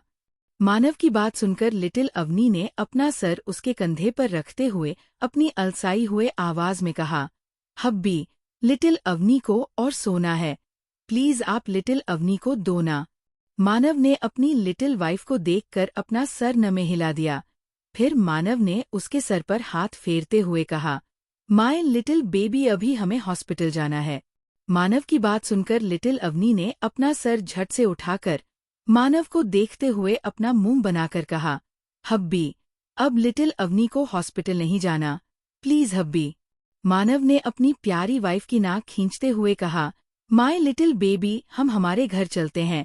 आरव मेरे झूठे डिस्चार्ज पेपर रेडी करवा देगा, और वैसे भी जीव ऑलरेडी मेरा नकली डॉक्टर है, तो ये काम आसानी से हो जाएगा। मानव के इतना कहने के बाद लिटिल अवनी उसकी तरफ देखने लगी। जब मानव ने लिटिल अवनी को खुद को इस तरह देखता पाया, उसने अपनी आंखें छोटी करते हुए उस पर शक करते हुए उससे पूछा, क्या आपको कुछ चाहिए? मानव का इतना कहना था कि लिटिल अवनी ने तुरंत उससे कहा, हब्बी एक किसी दो ना। अपनी लिटिल वाइफ की बात सुनकर मानव हैरान हो गया, लेकिन अगले पर वो नॉर्मल हो गया, क्योंकि उसे पता था उसकी ये लिटिल रैबिट इस दुनिया में सबसे अलग है। वहीं दूसरी तरफ ऋषि अपने घर में बने बार में बैठकर वाइन पी रहा था। उसने ब्लैक टाइगर को देखते हुए कहा, पता नहीं क्यों मुझे कुछ गड़बड़ लग रहा है। अवनी मर गई, लेकिन पूरा सिंह परिवार ऐसे बिहेव कर रहा जैसे उन्हें ज्यादा फर्क नहीं पड़ा हो। ऋषि की बात सुनकर ब्लैक टाइगर, जो फोन में गेम खेल रहा था, उसने ऋषि की तरफ देखते हुए कहा, तुम्हारा दिमाग बहुत स्लो चलता है। ऋषि ब्लैक टाइगर को खुद का मजाक उड़ाते देखकर उससे कहा, तुम्हारे कहने का मतलब क्या है? ब्लैक टाइगर ने हंसते हुए कहा, यही कि मानव ये सब किसी को बाहर निकालने के लिए कर रहा है। हो सकता है शायद मुझे। ब्लैक टाइगर की बात सुनकर ऋषि ने उससे कहा, क्या? ये तुम क्या बोल रहे हो? ब्लैक टाइगर ने ऋषि को देखा, जो हैरानी से उसे ही देख रहा था। टाइगर ने एक मुस्कान के साथ ऋषि से कहा, लेकिन मानव रचा हुआ प्लान है, जिसके बारे में मुझे ज्यादा नहीं पता कि आखिरकार वह करना क्या चाहता है। इतना कहने के बाद ब्लैक टाइगर दोबारा गेम खेलने लगा। वही ऋषि को तो कुछ समझ नहीं आ रहा था कि ब्लैक टाइगर ने अभी अभी उससे कहा क्या। वही दूसरी ओर विनी और विनय सुबह सुबह बाहर घूमने के लिए निकले थे। विनय कार ड्राइव कर रहा था। अचानक ही उसकी कार के सामने एक कार आ जाती है। विनय जल्दी से ब्रेक लगा देता है, जिसके कारण उसका एक्सीडेंट होते होते बच गया। विनय ने गुस्से से अपने सामने वाली कार को देखते हुए कहा, जब कार चलानी आती नहीं तो लोग चलाते क्यों हैं? अचानक ही विनय की नज़र अपने सामने खड़ी कार से उतरते हुए इंसान पर पड़ी, जिसे देखते ही उसके चेहरे पर गुस्सा साफ नजर आने लगा, क्योंकि ये वही इंसान है जिससे वो सबसे ज्यादा नफरत करता है। कंटिन्यू। बेचारे अभी और उसकी गैंग। मानव ने अच्छा सबक सिखाया शाभी को। आप सबकों को कैसा लगा इन सभी की सजा बताइए जरूर। CH75 क्या हो जाएगा ऋषि का अंत? विनय गुस्से से अपने सामने खड़ी कार से उतर रहे इंसान को देख रहा था। गुस्से के कारण विनय के माथे की नसें उभर आई। उसका पूरा चेहरा गुस्से से लाल हो गया। वही विनी की नज़र जब विनय पर पड़ी तो वह विनय को देखकर हैरान हो गई। उसने डरते हुए विनय से पूछा, विनय तुम्हें क्या हुआ? तुम इतने गुस्से में क्यों हो? विनी की आवाज़ सुनकर विनय को होश आया। उसने पहले कुछ देर तक विनी को घूर के देखा, फिर उससे बोला, विनी जान अपना चेहरा ढको। विनय की बात सुनकर विनी ने कंफ्यूज होकर उससे पूछा, लेकिन क्यों? विनय ने जब देखा विनी उसकी बात मानने के बजाय उल्टा उससे ही सवाल पूछ रही है तो उसे गुस्सा आ गया। उसने गुस्से से विनी से कहा, जितना मैं कह रहा हूँ चुपचाप उतना करो समझी, और हाँ अगर मेरी बात मानने की बजाय तुमने मुझसे बहस की तो मैं खुद तुम्हें मित्तल हाउस छोड़कर आऊंगा। विनय की धमकी सुनकर विनी डर गई। वह कभी भी दोबारा उस घर में नहीं जाना चाहती है, इसीलिए मन मार के ही सही उसने विनय की बात मान ली और अपने फेस को स्कार्फ से कवर कर लिया। लेकिन इस बीच वह लगातार विनय को गुस्से से घूर रही थी। उसने गुस्से से अपने मन में विनय को कोसते हुए कहा, आया बड़ा मुझे धमकी देने वाला हूँ। बस एक बार मुझे मौका मिल जाए, फिर मैं इसको अच्छे से सबक सिखाऊंगी। 2 सींग वाला रावण कहीं का। वही विवी को खुद में बड़बड़ाता देख विनय उससे बोला, अब मन ही मन ज्यादा मेरी तारीफ करने की जरूरत नहीं है, चुपचाप कार से बाहर निकलो। विनी से इतना कहने के बाद विनय खुद कार से उतर गया। उसके पीछे पीछे विनी भी कार से उतर गई। वही दूसरी तरफ मानव लिटिल अवनी के साथ सिन्हा मैशन वापस आ गया। उसके पीछे पीछे आरव, राज, अभि, विक्की, जिम्मी, वीर और जीव भी आ गए। नीरज जी यहाँ नहीं आए क्योंकि मानव ने उनका अच्छा इंतजाम कर दिया था, वो आपको बाद में पता चलेगा। मानव लिटिल अवनी को लेकर रूम में चला गया। मानव ने रूप में पहुंचने के बाद लिटिल अवनी को बेड पर सुला दिया और उसके माथे पर किस करते हुए बोला, सॉरी बेबी, अभी मुझे जरूरी काम से बाहर जाना है, तब तक आप यहाँ आराम से सो जाओ। मेरा जाना जरूरी है क्योंकि कुछ दुश्मन हैं जो बाहर आ चुके हैं। इतना कहने के बाद मानव ने लिटिल अवनी को अच्छे से ब्लैंकेट उड़ा दिया और वह से बाहर चला गया। कुछ देर बाद 4 काले रंग की चमचमाती कार आके एक खंडहर हवेली के बाहर रुकी। उस कार से एक बहुत ही हैंडसम लड़का निकला, जिसकी आंखें गुस्से से लाल थी। ये लड़का कोई और नहीं बल्कि मानव है। मानव के कार से उतरते ही आरव, वीर, विक्की और जिम्मी जीव भी कार से निकल आए। सभी मानव के पीछे पीछे चल रहे थे और मानव सबसे आगे। वो सभी इतने हैंडसम लग रहे थे कि मॉडल्स भी उनके सामने फेल हो जाए। मानव हवेली के अंदर बने एक रूम में जाकर कुर्सी पर बैठ गया। उसके पीछे और अगल बगल आरव, वीर, जीव, जिम्मी और विक्की खड़े हो गए। मानव के सामने एक आदमी घुटने के बल बैठा था। मानव ने गुस्से से दहाड़ते हुए उस इंसान से कहा, तो मिस्टर ऋषि, तुम्हें क्या लगता है तुम हमेशा बेबी का सहारा लेकर मुझसे बच जाओगे? हाँ। इतना कहने के बाद मानव शैतानों की तरह हंसने लगा। उसकी हंसी पूरे रूम में गूंजने लगी। जी हाँ, मानव के सामने घुटनों के बल बैठा इंसान कोई और नहीं बल्कि ऋषि था, जिसे मानव ने कुछ देर पहले ही उठवा लिया था। मानव ने दोबारा गुस्से से ऋषि से कहा, तुम्हें क्या लगता है तुम इतनी आसानी से मुझे से बच जाओगे? इतने महीनों का गुस्सा मेरे अंदर भरा हुआ है। आज तुम्हें मारने के बाद मैं तुम्हें इस दुनिया से आजाद कर दूंगा और अपना गुस्सा भी शांत करूंगा। मानव इस वक्त किसी शैतान से कम नहीं लग रहा था। वो इस वक्त बहुत ही डरावना लग रहा था। ऋषि ने कांपते हुए मानव से कहा, मानव, मेरी बात सुनो प्लीज, मुझे छोड़ दो। ऋषि की बात सुनकर मानव ने हंसते हुए कहा, मुझे नहीं पता था कि तुम इतने कायर हो जो मुझसे अपनी जान की भीख मांग रहे हो। मानव की इस बात को सुनकर ऋषि को गुस्सा आ गया। उसने गुस्से से मानव से कहा, मानव, तुम मुझे नहीं मार सकते। अगर मेरी लिटिल अवनी को पता चला तो वह तुमसे नफरत करेगी। और तुम ऋषि, इसके आगे कुछ नहीं बोल पाया क्योंकि गुस्से के कारण मानव ने उसके मुंह पर एक जोरदार पंच जड़ दिया। मानव ने ऋषि का गला पकड़ते हुए अपने दांत पीसकर उससे कहा, अपनी गंदी जुबान से मेरी बेबी का नाम मत लो। तुम्हारे कारण, सिर्फ और सिर्फ तुम्हारे कारण मुझे मेरी बीवी से इतने वक्त तक दूर रहना पड़ा। इतना कहकर मानव ने ऋषि के गले को और कस के पकड़ लिया। मानव ने ऋषि के गले को और मजबूती से पकड़ते हुए कहा, मानव अपने दुश्मनों को कभी नहीं छोड़ता, समझे? इतना कहकर मानव ने ऋषि को जमीन पर धक्का दे दिया और आरव की तरफ देखकर उससे बोला, हमारे मेहमान की अच्छे से खातिरदारी करो। मानव की बात सुनकर आरव ने हकलाते हुए कहा, यस बॉस। इतना कहकर आरव ने बॉडीगार्ड को कुछ इशारा किया। वही बेचारे जिम्मी, विक्की और जीव की तो हालत खराब हो गई। मानव को इस अवतार में देखकर वो सभी अपनी जगह पर खड़े होकर कांप रहे थे। मगर वीर नॉर्मल है क्योंकि ये सब उसके लिए कोई बड़ी बात नहीं थी। मानव किसी राजा की तरह जाकर अपनी कुर्सी पर वापस बैठ गया और ऋषि को गुस्से से घूमने लगा। ऋषि गुस्से और डर से मानव को देखते हुए बोला, मानव, तुम ये सही नहीं कर रहे हो और अगर तुम मुझे मार भी देते हो तो कभी तुम लिटिल अवनी को नहीं बचा पाओगे अपने दुश्मनों से, क्योंकि तुम्हारा हर दुश्मन लिटिल अवनी के पीछे उसे मारने के लिए पड़ा है। ऋषि बोले जा रहा था मगर उसकी किसी भी बातों का असर मानव पर नहीं हो रहा था। वही आरव अपने हाथों में उबलता हुआ पानी लेकर ऋषि के पास पहुंचा। उसने ऋषि के दोनों हाथों को उबलते हुए पानी में डाल दिया। उबलते हुए पानी ने जैसे ही ऋषि के हाथ को छुआ, उसकी दर्द भरी चीख पूरे कमरे में गूंज उठी। ऋषि की चीख सुनकर मानव को बहुत ही सुकून मिल रहा था। आरव यही नहीं रुका, उसने गर्म लोहे से ऋषि को खूब मारा, फिर उसके जख्मों पर लाल मिर्च डाल दिया। ऋषि की हालत बहुत खराब हो गई थी। ऋषि की आंखें बंद होने लगी।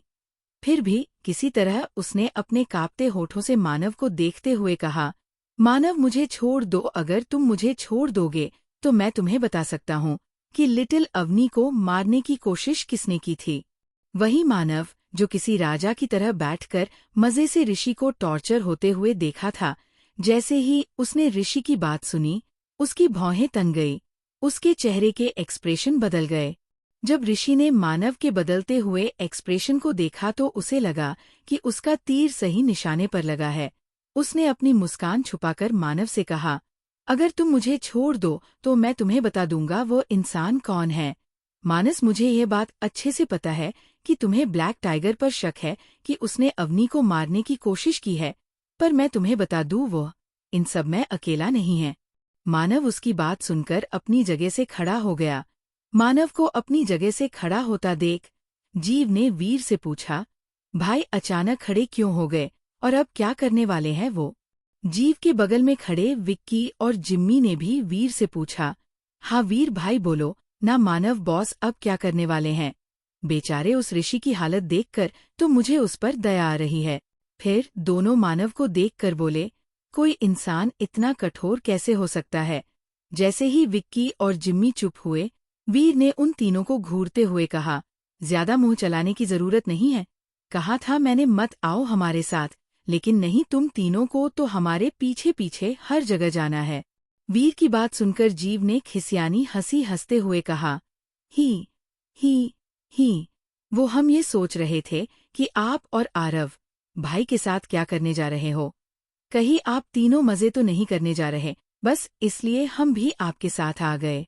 जीव की बात सुनकर वीर ने उसे घूरते हुए कहा, हाँ, हम यहाँ मजे ही करने आए हैं, तो अब तुम तीनों भी मजे करो और मेरा दिमाग मत खाओ, समझे।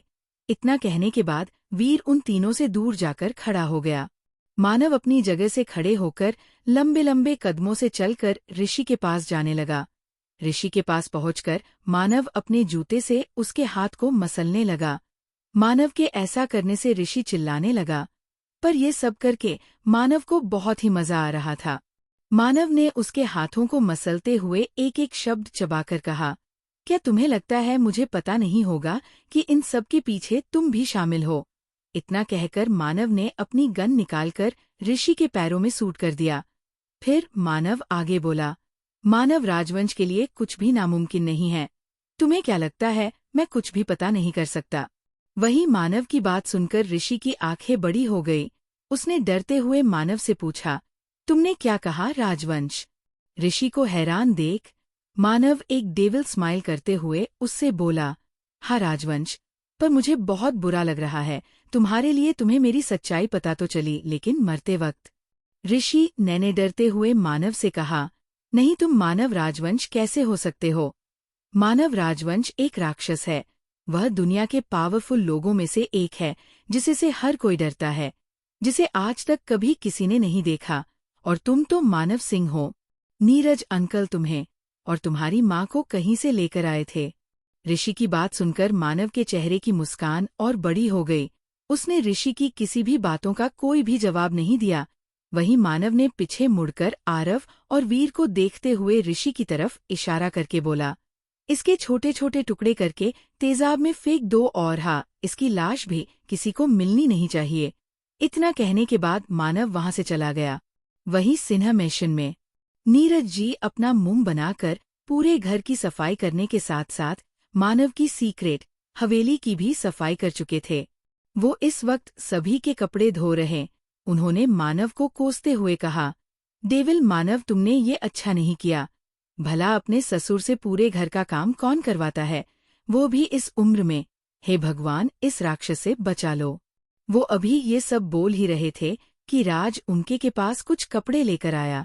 राज ने अपने हाथों में पकड़े कपड़े को नीरज को पकड़ते हुए कहा, डैडी, मेरे कुछ कपड़े हैं, इसे भी धो दीजिए प्लीज। राज की बात सुनकर चिढ़ते हुए नीरज जी ने कहा, डंकी कहीं के शर्म नहीं आ रही अपने डैडी से ये सब बोलते हुए। चलो निकलो यहाँ से, नहीं तो मैं तुम्हें बोलने लायक नहीं छोड़ूंगा, समझे। अपने डैडी की डांट सुनकर राज वहां से तुरंत भाग गया। उसके जाने के बाद नीरज जी फिर से मानव को बुरा भला बोलने लगे। ऐसे ही पूरा दिन बीत गया। रात के 8 बजे मानव घर वापस आया। उसके चेहरे पर परेशानी साफ नजर आ रही थी। मानव जैसे ही अपने रूम में पहुंचा, एक टेडी बेयर आकर उसके ऊपर गिरा। मानव ने टेडी बेयर को पकड़कर सामने देखा तो लिटिल अवनी अपनी कमर पर हाथ रखकर उसे ही गुस्से से घूर रही थी। ये देख मानव ने स्माइल करते हुए लिटिल अवनी से पूछा, बेबी क्या हुआ, आप गुस्से में क्यों हो। मानव की बात का लिटिल अवनी ने कोई जवाब नहीं दिया। उसने एक और टेडी बेयर उठाकर मानव के ऊपर फेंकते हुए कहा, हब्बी तभी आप लिटिल अवनी को छोड़कर कहाँ गए थे, बोलो बोलो। मानव ने एक गहरी सांस लेकर खुद से कहा, मैंने तो इस बारे में सोचा ही नहीं कि घर वापस आकर बेबी से क्या बोलूंगा। मानव कोई बहाना सोच। अचानक मानव की आंखें चमक उठी। मानव ने लिटिल अवनी से झूठ बोलते हुए कहा, बेबी, हब्बी आपके लिए एक सरप्राइज लेने गए थे।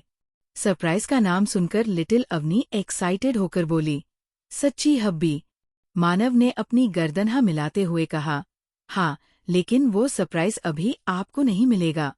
वही मानव की बात सुनकर लिटिल अवनी ने उदास होकर पूछा, लेकिन क्यों? अपनी लिटिल वाइफ को उदास देखकर मानव ने उसे पकड़ते हुए कहा, अच्छे सर, प्राइस लेट ही मिलते हैं। इतना कहकर मानव ने लिटिल अवनी को गले लगा लिया। मानव ने लिटिल अवनी से कहा, बेबी, क्या आप कुछ दिन हब्बी के बिना अकेले घर वालों के साथ रह सकते हो?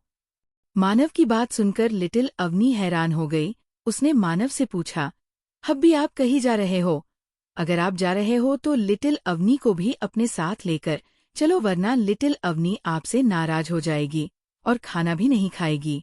लिटिल अवनी की बात सुनकर मानव और परेशान हो गया। फिर उसने लिटिल अवनी को समझाते हुए कहा, बेबी, मुझे ऑफिस के कुछ जरूरी काम से पेरिस जाना है। मुझे वहाँ कुछ दिन लगेंगे। वहाँ आपको खतरा हो सकता है, इसलिए मैं आपको अपने साथ नहीं ले जा सकता। जैसे ही मानव की बात खत्म हुई, लिटिल अवनी गुस्से से रूम में रखे सभी सामानों को उठाकर फेंकने लगी। उसने गुस्से से कहा, नहीं नहीं, या तो आप लिटिल अवनी को अपने साथ लेकर चलो या फिर आप भी मत जाओ। लिटिल अवनी को भी जाना है। जाना है तो मतलब जाना है। लिटिल अवनी की जिद देख मानव और परेशान हो गया। उसने तुरंत अवनी को पकड़ लिया था कि उसे कहीं चोट ना लग जाए। मानव ने लिटिल अवनी को शांत करने के लिए उसकी बात मानने का फैसला किया। मानव ने अपने हथियार लिटिल अवनी के सामने डालते हुए कहा, अच्छा ठीक है, मैं आपको अपने साथ लेकर चलूंगा, अब आप शांत हो जाओ। मानव की बात सुनकर जो लिटिल अवनी अभी तोड़फोड़ कर रही थी, वो अचानक रुक गई और खुशी से उछलते हुए बोली, ये लिटिल अवनी पेरिस जाएगी। इतना कहने के बाद वह मानव से बोली, हब्बी, लिटिल अवनी ये बात सबको बताकर आती है कि वो हब्बी के साथ पेरिस जा रही है घूमने के लिए। इतना कहने के बाद लिटिल अवनी रूम से बाहर भाग गई। वहीं मानव तो अभी भी हैरान होकर अपनी जगह पर खड़ा था। उसने अपने मन में सोचा, क्या बेबी ने ये सब जानबूझकर किया था ताकि मैं बेबी को अपने साथ ले जाने के लिए मान जाऊं? वहीं दूसरी तरफ अभी सोना के घर पर बैठकर मजे से छोला भटूरा, मोमोस और पिज्जा खा रहा था। अभी ने खाने की तारीफ करते हुए सोना से कहा, वाह भाभी, आप क्या मस्त मोमोज और पिज्जा बनाते हो, आप मजा आ गया। आपके हाथों में तो जादू है। वही खुद की तारीफ सुनकर सोना शर्मा गई। उसने अभी से कहा, देवर जी, आप पेट भरकर खाइए। अगर आपको और खाना हो तो मुझसे कहिए, मैं और बना दूंगी। सोना की बात सुनकर अभी ने मना करते हुए कहा, नहीं नहीं भाभी, आज के लिए इतना काफी है। वहीं इन दोनों से कुछ दूर बैठी परी कब से दोनों को घूर रही थी। उसने कहा, जब से इन दोनों को पता चला है कि ये दोनों भाभी देवर है, तब से ही कैसे एक दूसरे से प्यार जता रहे हैं। फिर अभी की तरफ देखकर अपने दांत पीसते हुए बोली, अभी तो हमेशा मेरे पीछे घूमता रहता है, आज इसे क्या हुआ? आज सोना दी से क्यों चिपका हुआ है? इसने आज एक बार भी मेरी तरफ नहीं देखा। अब भला परी को कौन समझाए? अभी बाबू अपनी भाभी से नहीं बल्कि खाने से चिपके हुए हैं, क्योंकि वह इस दुनिया में सबसे ज्यादा प्यार खाने से करते हैं। वही अभी पिछले आधे घंटे से बस सोने की तारीफ करके उसे मक्खन लगा रहा था और सोना भी पूरी तरीके से उसके जाल में फंस गई थी। अंधेरे और सुनसान जगह पर कुणाल अपनी कार के बोनेट पर बैठकर शराब पी रहा था। कुणाल की आंखें उसका दर्द बयां कर रही थी। जो कुणाल हमेशा खुश रहता और लोगों को परेशान करता था, आज उसी कुणाल के आंखों में आंसू थे। कुणाल ने शराब की बोतल को गुस्से से जमीन पर फेंकते हुए कहा, क्यों आखिर क्यों मेरे साथ ऐसा हुआ? आखिर क्या गलती है मेरी? इतना कसर कुणाल आसमान को घूरने लगा। कंटिन्यू। नीरज जी की सजा कैसी लगी और क्या उन्हें कोई और सजा भी मिलनी चाहिए?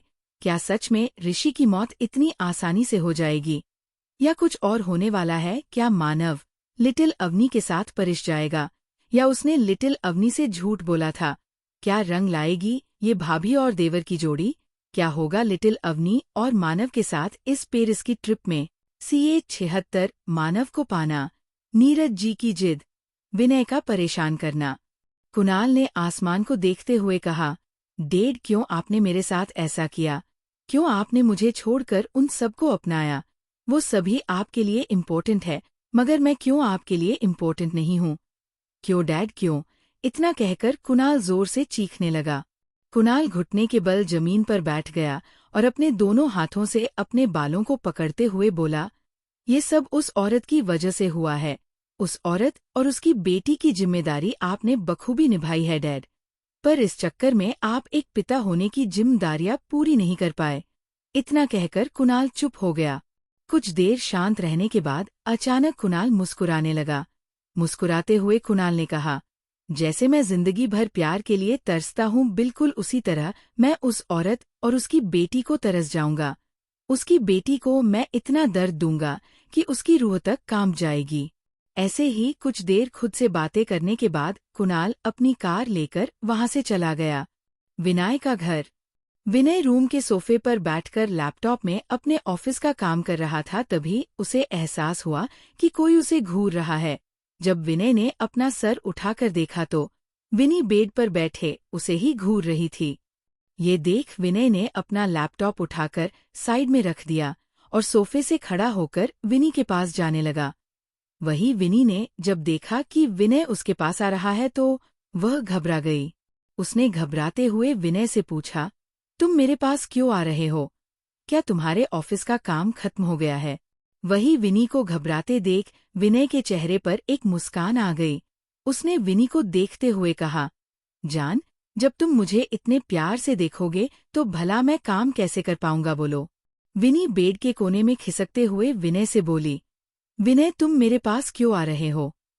विनी की बात सुनकर विनय ने मुस्कुराते हुए उससे कहा, ओ विनी जान, तुम क्यों इतना घबरा रही हो? जैसे कि मैं तुम्हारा पति ना होकर कोई गैर मर्द हूँ। विनय की बात सुनकर विनी की घबराहट एकदम से गायब हो गई। उसने घूर के विनय को देखा और फिर उससे बोली, तुम्हारा मुंह कुछ ज्यादा ही नहीं चलता आजकल। और हाँ, तुम्हें क्या लगता है कि मैं तुमसे डरती हूँ? इसलिए मैं बेड के कोने में आकर बैठ गई। विनी की बात सुनकर विनय को मन ही मन बहुत हंसी आ रही थी, लेकिन उसने अपनी हंसी अपने चेहरे पर नहीं आने दी। फिर विनय विनी के और करीब जाते हुए विनी से बोला, हाँ, मुझे पूरा यकीन है कि तुम मुझसे डरती हो। विनी विनय के इतना करीब आने से घबरा जाती है। उसने अपनी घबराहट को छुपाते हुए विनय से कहा, ये तुम्हारी गलतफहमी है कि मैं तुमसे डरती हूँ। सच तो ये है कि मैं तुमसे कोई डरती वरती नहीं हूँ, समझे? विनय घूरते हुए विनी से बोला, क्या सच में? विनी ने अपनी गर्दन जोर से हाँ में हिलाते हुए जवाब दिया, हाँ हाँ बिल्कुल। बेचारी विनी, उसे अंदर ही अंदर विनय से इतना डर लग रहा, ये तो केवल वही जानती है, लेकिन वह अपनी घबराहट विनय को नहीं दिखाना चाहती थी। विनय ने जैसे ही विनी की कमर को पकड़ा, विनी सिहर उठी, उसकी सांसें तेज चलने लगी। विनय की इस हरकत पर विनी उससे बोली, विनय तुम ये क्या कर रहे हो? इसके आगे विनी कुछ नहीं बोल पाई क्योंकि विनय ने उसे किस कर लिया था। वही दूसरी तरफ मानव अपने रूम में अपनी और लिटिल अवनी की पैकिंग कर रहा था पेरिस जाने के लिए, क्योंकि उन दोनों को सुबह के 4 बजे ही यहाँ से निकलना था। मानव पैकिंग कर ही रहा था कि तभी उसके कमरे में नीरज जी एक ट्रॉली बैग के साथ आए। नीरज को उस बड़े से बैग के साथ देख मानव की भौहें तन गई। मानव ने अपनी आंखें छोटी करते हुए नीरज जी से पूछा, आप इतने बड़े बैग के साथ क्या कर रहे हैं? कहीं मॉम ने आपको घर से निकाल तो नहीं दिया? चलो अच्छा ही है, कम से कम इसी बहाने घर में शांति तो रहेगी। नीरज जी ने अपना मुंह बना लिया मानव की बात सुनकर। फिर वो मानव से बोले, डेविल मानव जान, मैं घर से बाहर नहीं बल्कि पेरिस जा रहा हूँ, वह भी तुम्हारे साथ। वही मानव जो अपनी शर्ट बैग में डाल रहा था। नीरज जी की बात सुनकर अचानक उसके हाथ रुक गए। फिर उसने हैरान होकर नीरज जी से पूछा, क्या कहा आपने? आप पेरिस जा रहे हैं, वह भी मेरे साथ? नीरज जी ने अपनी गर्दन हाँ में हिलाते हुए मानव से कहा, हाँ, मैं भी तुम्हारे साथ पेरिस जाऊंगा। तुम्हें क्या लगता है कि तुम अकेले अकेले घूम लोगे? नीरज जी की बात सुनकर मानव ने अपने दांत पीसते हुए नीरज जी से कहा, डैड, मैं पेरिस बिजनेस मीटिंग के लिए जा रहा हूँ, ना कि पिकनिक मनाने, जो आपको भी अपने साथ लेकर जाऊं। मानव की बात सुनकर नीरज जी ने अपना मुंह बना लिया। उन्होंने मानव की सभी बातों को इग्नोर करते हुए उससे कहा, मैं कुछ नहीं जानता, मैं भी जाऊंगा। जाऊंगा? तो मतलब जाऊंगा। मैं भी देखता हूँ मुझे जाने से आखिर कौन रोकता है। मानव ने चढ़कर नीरज जी से कहा, मैं एक से ज्यादा बच्चे को नहीं संभाल सकता, इसलिए मैं आपको अपने साथ लेकर नहीं जाऊंगा, वरना मैं वहां मीटिंग करूंगा या 2-2 बच्चों को संभालूंगा। और वैसे भी मैं केवल मेरी बेबी का नैनी बन सकता हूँ, आपका नहीं समझे आप।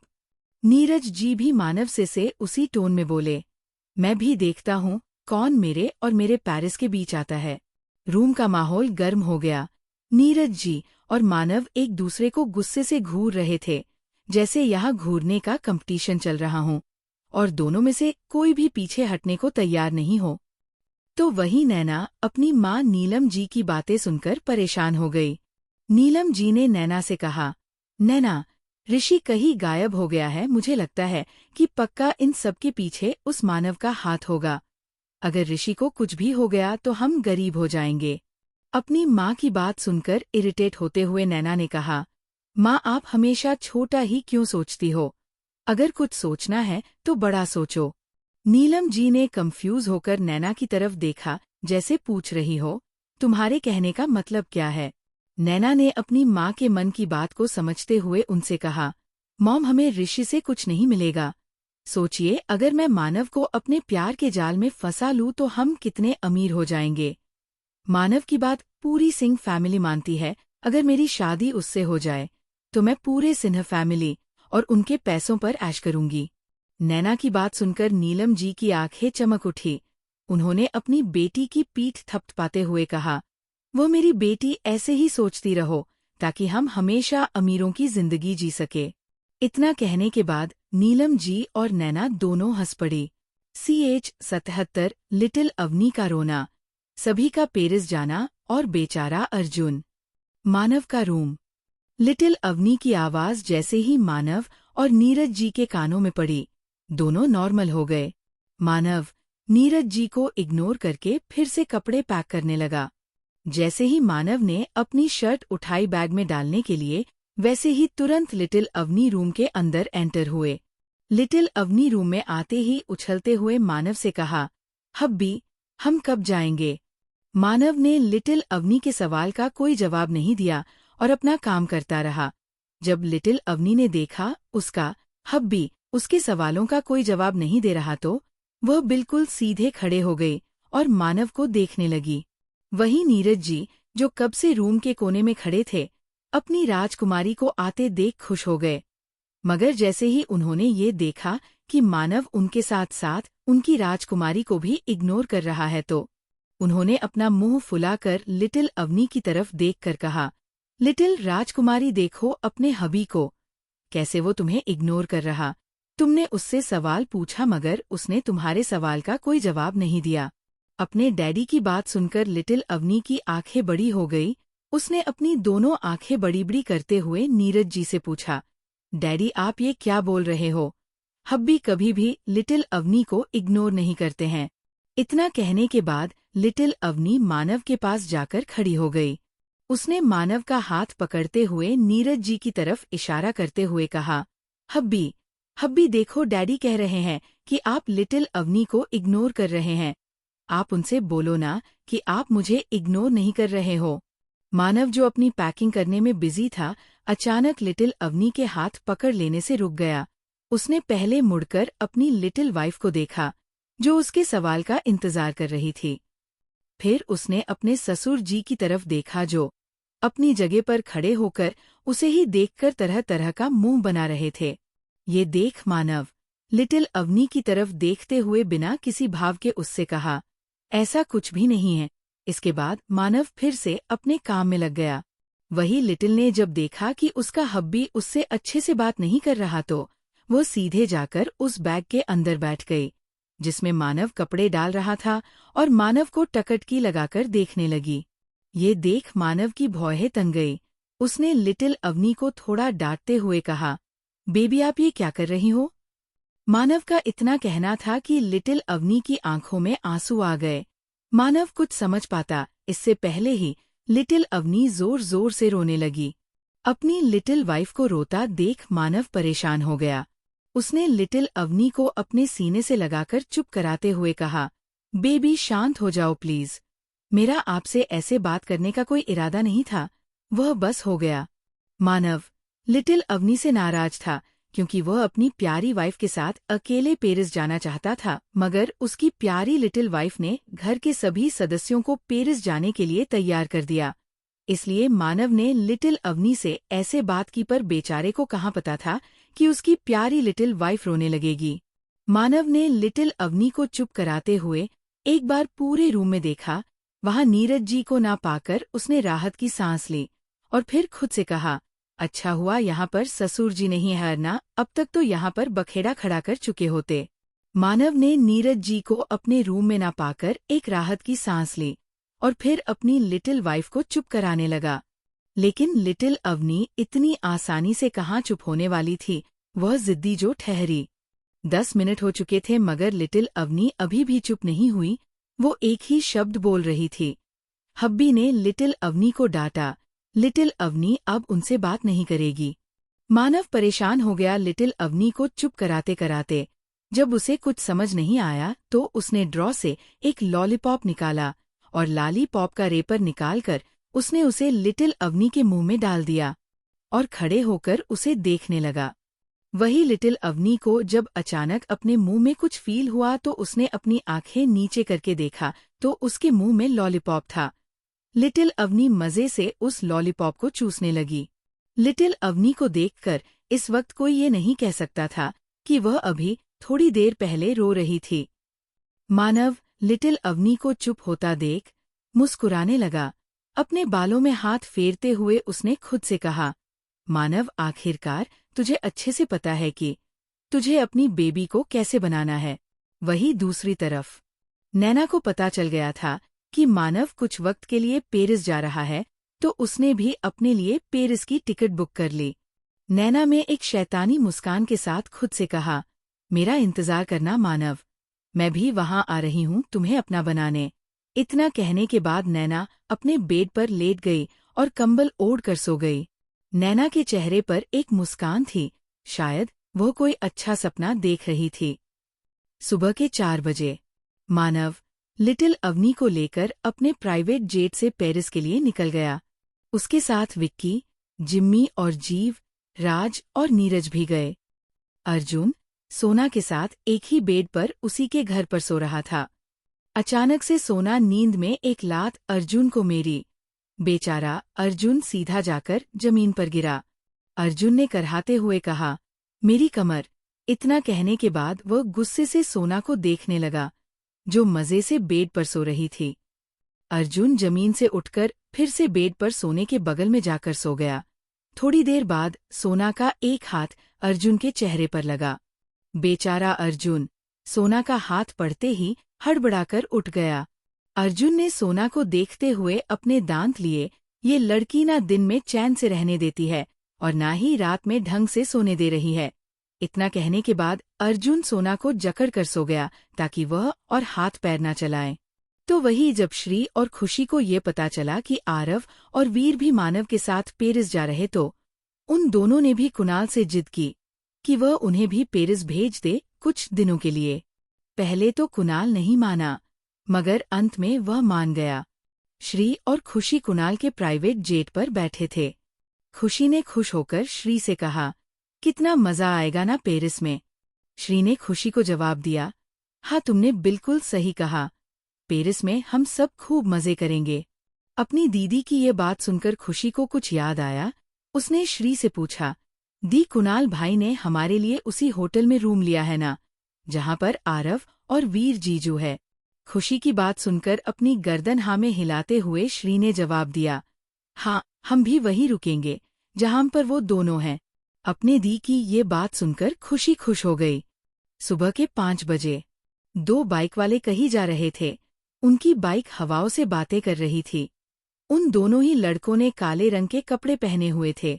उन दोनों में से एक लड़के ने दूसरे से कहा, आज हमें अपना मिशन पूरा करना ही होगा। पहले लड़के की बात सुनकर दूसरे लड़के ने जवाब दिया, तुम सही कह रहे हो, हमें कुणाल भाई के लिए ये सब करना होगा अभी।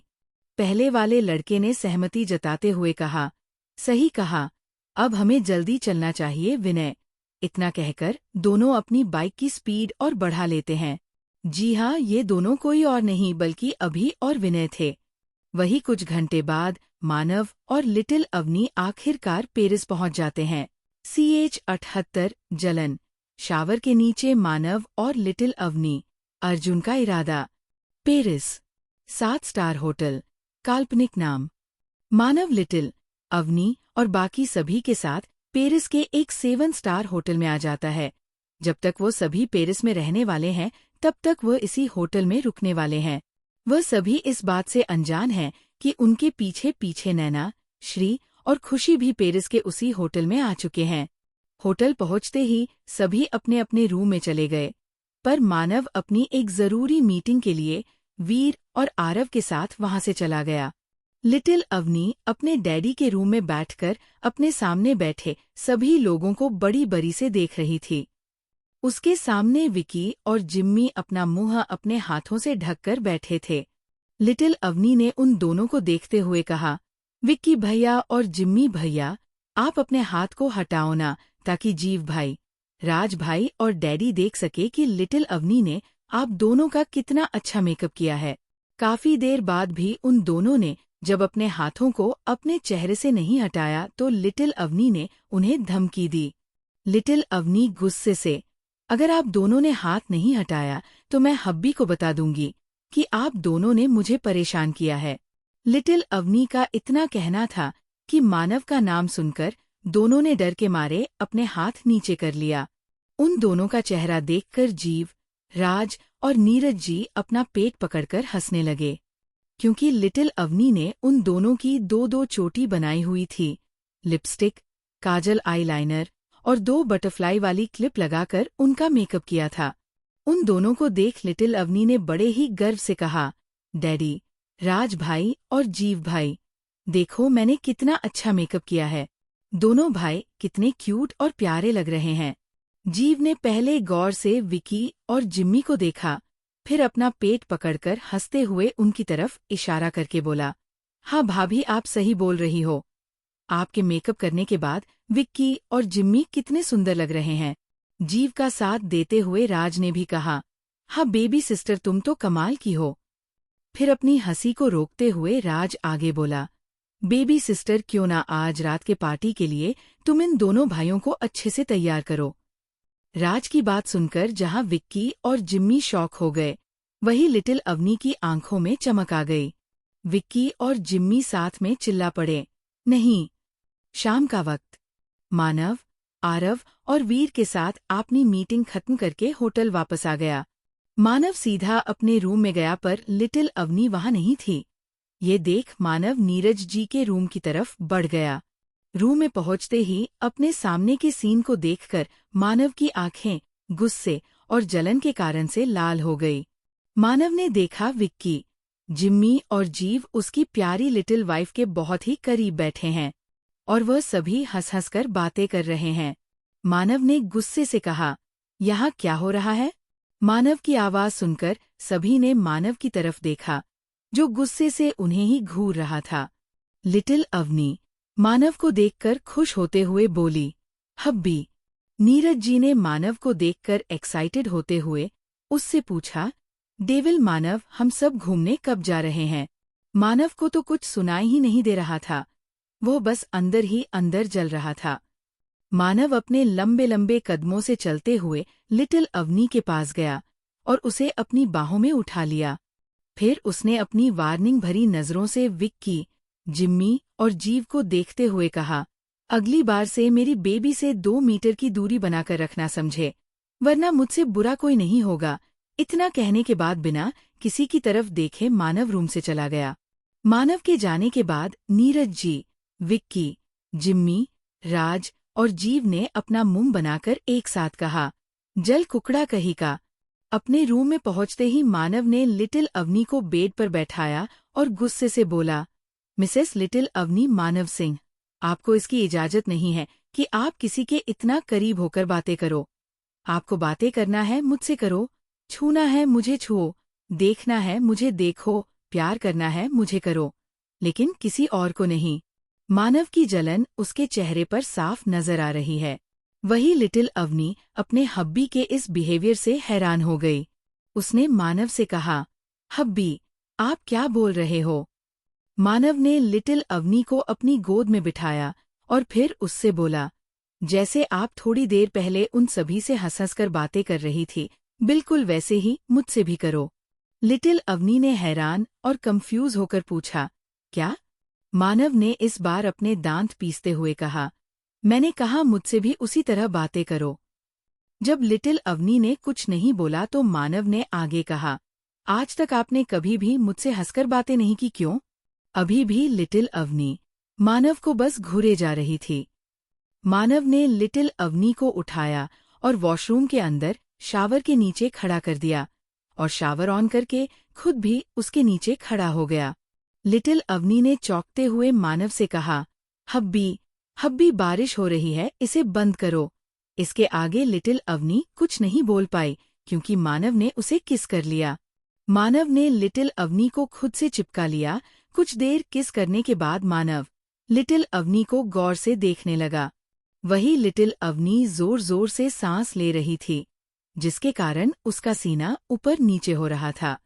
अचानक मानव की नज़र उसके सीने पर चली गई और उसे घूरने लगा। थोड़ी देर घूरने के बाद मानव के कान अपने आप लाल हो गए। उसका पूरा चेहरा गर्म हो गया। मानव ने तुरंत अपनी नजरें फेर ली और लिटिल अवनी से बोला, बेबी आज रात को होटल में पार्टी है, आप तैयार हो जाना। इतना कर मानव वहां से जाने लगा, लेकिन लिटिल अवनी ने उसे पकड़कर रोक लिया। लिटिल अवनी ने मानव से प्यार से कहा, हब्बी आप नहीं जा सकते। मानव कुछ समझ पाता उससे पहले ही लिटिल अवनी ने उसके शर्ट के बटन खोल दिए और मानव की बॉडी को अपनी लस्ट भरी नजरों से देखने लगी। लिटिल अवनी ने अपनी लस्ट भरी नजरों से मानव देखते हुए कहा, हब्बी डैडी ने कहा हमें एक बेबी लेना चाहिए, चलो ना एक बेबी लाते हैं। लिटिल अवनी की बात सुनकर मानव स्पीचलेस हो गया। उसे नहीं पता था कि उसे अपनी प्यारी बीवी से क्या कहना चाहिए। मानव ने उसे कुछ देर घुरा, फिर खुद से दूर करते हुए बोला, बेबी आप बाहर जाओ, मुझे नहाना है। लिटिल अवनी ने मानव को देखते हुए अपनी लार टपकाते हुए कहा, तो मैंने कब मना किया नहाने से, चलो साथ में नहाते हैं। मानव अपना मुंह खोले बस अपनी बेशर्म और बोल्ड लिटिल वाइफ को देखने लगा। इससे पहले मानव कुछ समझ पाता लिटिल अवनी उस पर टूट पड़ी। आधे घंटे बाद मानव वॉशरूम से बाहर आया। बेचारे मानव का चेहरा उतरा हुआ था। वो खुद को ठगा हुआ महसूस कर रहा था। जब मानव की नज़र अपने अपर बॉडी पर पड़े दांतों और नाखूनों के निशानों पर पड़ी तो वो खुद को और लूटा और ठगा हुआ महसूस करने लगा। मानव ने अपने मन में सोचा, आज उसकी बेशर्म बीवी ने लगभग उसकी इज्जत लूटी हुई थी। मानव के पीछे पीछे लिटिल अवनी भी वॉशरूम से बाहर निकली, लेकिन मानव के उलट वो काफी खुश नजर आ रही थी। नैना अपने रूम में बैठकर रात में होने वाली पार्टी के बारे में सोच रही थी। नैना रूम में टहलते हुए बोली, आज रात होटल में एक पार्टी है, मुझे कैसे भी करके आज रात को ही मानव के करीब जाना होगा। पर उससे पहले उस लिटिल अवनी को मानव से दूर करने का प्लान सोचना होगा। फिर अपना मुंह बनाकर नैना आगे बोली, जब देखो मानव से चिपकी रहती है ये लिटिल कैट। नैना आकर अपने बेड पर बैठ गई और सोचने लगी कि कैसे आज रात की पार्टी का फायदा उठाया जाए। तभी कुछ सोचकर उसकी आंखें चमकने लगी। नैना ने कहा, नैना आज तो तेरी लॉटरी लगने वाली है। इतना कहकर वह अपने फोन में कुछ करने लगी। पर बेचारी को कौन बताए हमारी लिटिल अवनी को संभालना कोई आसान काम नहीं है। श्री और खुशी का रूम। श्री ने अपने गाउन को देखते हुए खुशी से पूछा, खुशी क्या ये अच्छा है? क्या वीर मुझे देखकर क्लीन बोल्ड होंगे? खुशी जो अपने फोन में आरव की फोटो देखने में भेजी थी, वह श्री की तरफ देखकर बोली, दी मुझे पूरा यकीन है जीजू पक्का आज आपको वेस्टर्न ड्रेस में देखकर प्रपोज कर देंगे। खुशी के सर पर एक चपत लगाते हुए श्री ने कहा, पागल कहीं की, कैसी बातें कर रही हो? इतना कहकर वो शर्माने लगी। उसे देखकर खुशी हंसने लगी।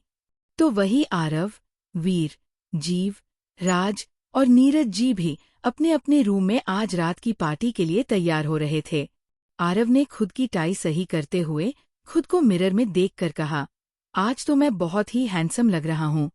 काश एक गर्लफ्रेंड मिल जाए तो कितना अच्छा होगा। वही नीरज जी भी खुद को मिरर में देखते हुए बोले, हाय, मुझे किसी की नजर न लग जाए, इतना हैंडसम इंसान मैंने आज तक नहीं देखा। कोई इतना हैंडसम कैसे हो सकता है? मुझे तो लगता है पार्टी में आज सब सिर्फ मुझे ही देखने वाले हैं। हे भगवान, मुझे किसी की नज़र मत लगने देना। इतना कहने के बाद वो खुद की नज़र उतारने लगे। वहीं इंडिया में अर्जुन, सोना और आदि को लेकर सिंह मिशन आ गया। पर बेचारे को बहुत डर लग रहा था कि पता नहीं उसकी माँ कैसे रिएक्ट करेगी। उसने सोच लिया था कि वह सभी घरवालों को सब सच सच बता देगा। अर्जुन, सोना और आदि को लेकर घर के अंदर पहुंचा तभी उसे पीछे से एक आवाज सुनाई दी, जिसे सुनते ही उसके माथे से पसीना निकलने लगा। अर्जुन, कंटिन्यू। नैना क्या साजिश रचेगी आज रात की पार्टी में? श्री और खुशी क्या आरव और वीर को इम्प्रेस कर पाएंगे? क्या होने वाला है अर्जुन के साथ? क्या उसकी माँ आदि और सोना को एक्सेप्ट करेंगी? जानने के लिए बने रहें। CH79 अर्जुन की क्लास, पार्टी और गुस्सा। जैसे ही अर्जुन, सोना और आदि को लेकर अपने कमरे में जाने लगा तभी उसको पीछे से एक आवाज सुनाई दी, अर्जुन। अर्जुन डरते हुए पीछे मुड़ा तो देखा उसके पीछे कोई और नहीं बल्कि उसकी मॉम खड़ी है, नीता जी। अर्जुन को इग्नोर करके सोना और आदि को देखने लगी। वह जितना आदि को देखती उन्हें उतना शक होता कि वह बिल्कुल अर्जुन की तरह दिखता है। अर्जुन जब 5 साल का था तो बिल्कुल आदि की तरह दिखता था। ये सोचते ही नीता जी की आंखें छोटी हो गई। सोना भले ही कितनी बोल्ड क्यों ना हो, उसे भी नीता जी से इस वक्त बहुत डर लग रहा था। सोना ने हकलाते हुए नीता जी को ग्रीड किया, हेलो आंटी। इतना कहकर उसने आदि को कुछ इशारा किया। अपनी मॉम के इशारे को समझते हुए आदि ने तुरंत झुककर नीता जी के पैर छूते हुए उन्हें ग्रीड किया, हेलो दादी माँ, आपसे मिलकर अच्छा लगा। अपने लिए आदि के मुंह से दादी माँ सुनकर नीता जी हैरान हो गई। उन्होंने अपनी आंखें छोटी करते हुए अर्जुन को देखा, जो डर के कारण पसीने से लथपथ उन्हें ही देख रहा। नीता जी गुस्से से बोली, अर्जुन, क्या तुम मुझे कुछ एक्सप्लेन करोगे? ये सब हो क्या रहा है? फिर आदि की तरफ इशारा करके बोली, ये बच्चा तो परी के बहन का बेटा है ना, इसकी शक्ल तुम्हारी जैसी क्यों है? अपनी माँ की गुस्से भरी आवाज सुनकर अर्जुन ने डरते हुए उन्हें बताया, मॉम, वह एक्चुअली आदि मेरा और सोना का बेटा है और आपका पोता। मैंने सोना से 5 साल पहले शादी की थी। अर्जुन की पूरी बात सुनकर नीता जी को चक्कर आने लगे। उन्होंने खुद को संभाला और फिर अर्जुन पर चिल्ला पड़ी, अर्जुन, तुम्हें पता भी है तुम क्या बोल रहे हो? तुमने 5 साल पहले शादी की। तुम्हारा एक 5 साल का बेटा भी है, लेकिन आज तक तुमने इस बारे में किसी को कुछ भी नहीं बताया। अर्जुन और सोना मन ही मन बस यही प्रे कर रहे थे कि नीता जी उनके रिश्ते को एक्सेप्ट कर ले। पर वहीं हमारा छोटा कद्दू यानी आदि बेफिक्रे से खड़े होकर अपने पिता को डांट खाते हुए देखकर खुश हो रहा था। आदि ने अपनी दादी मोम को भड़काते हुए कहा, दादी माँ, आपको अभी कुछ नहीं पता। इतना कहकर आदि अर्जुन की तरफ इशारा करके बोला, इन्होंने मेरी मम्मा को 5 साल पहले शादी करके छोड़ दिया और मुझसे कभी मिलने भी नहीं आए। मैं बेचारा छोटा बच्चा जिसको लोगों ने बहुत परेशान किया, यह कहकर कि मेरे पास डैडी नहीं है। आपको पता है दादी माँ, मैं उस वक्त कितना रोता था। ये सब बोलते वक्त आदि एक ऐसे बच्चे की तरह लग रहा था जिसे लोगों ने खूब परेशान किया हो। वहीं जहाँ एक तरफ आदि की बात सुनकर अर्जुन और सोना हैरान हो गए, क्योंकि आदि कभी भी रोता नहीं। वो साफ अपनी दादी मोम से झूठ बोल रहा था। तो वही आदि की बात सुनकर नीता जी गुस्से से अर्जुन को घूरने लगी। नीता जी सोना को देखते हुए बोली, सोना, आज से तुम हमारे साथ इसी घर में रहोगी। सोना से इतना कहने के बाद नेताजी ने एक जोरदार किक अर्जुन को मारी, फिर उसके पेट पर एक पंच मारते हुए बोली, अभी के अभी मेरे घर से निकल जाओ तुमने इतने सालों से मेरे पोते और बहू को मुझसे दूर रखा। नीताजी कराटे में ब्लैक बेल्ट थी, इसलिए उनकी एक किक और पंच अर्जुन को काफी तेज लगी। अर्जुन ने करहाते हुए अपनी मॉम को समझाना चाहा, मॉम, वह इसके आगे वो कुछ बोल पाता नीताजी ने उसे घर से बाहर निकाल दिया। मगर जैसे ही वो अंदर जाने लगी, घर के अंदर आ रहे इंसान को देखकर वो सदमे में चली गई। अर्जुन, सोना और आदि भी अपनी आंखें फाड़े सामने देख रहे थे। उन सभी के सामने अभी और परी शादी के जोड़े में खड़े थे और उनके बगल में कुणाल भी एक अनजान लड़की के साथ शादी के जोड़े में खड़ा था। पेरिस में रात की पार्टी के लिए सभी लोग नीचे आ गए थे। मानव अपनी लिटिल वाइफ के साथ होटल के बने बड़ी से गार्डन में आया, जहां पार्टी चल रही थी। मानव और लिटिल अवनी ने कपल ड्रेस पहने हुए, जिसका कलर रेड और ब्लैक है।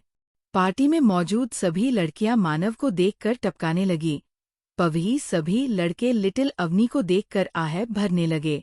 उन्हीं के पीछे आ रहे वीर, जिम्मी, आरव, विक्की, जीव, राज को देखकर सभी लड़कियों की सांसें थम गई। अब भाई, वो सब कोई कम हैंडसम थोड़ी ना थे। हमारे नीरज जी भी आज कह ढा रहे थे। इन सबके बाद श्री खुश के साथ आई। दोनों ने ही रेड कलर का गाउन पहना हुआ था। वो भी बहुत सुंदर लग रही थी।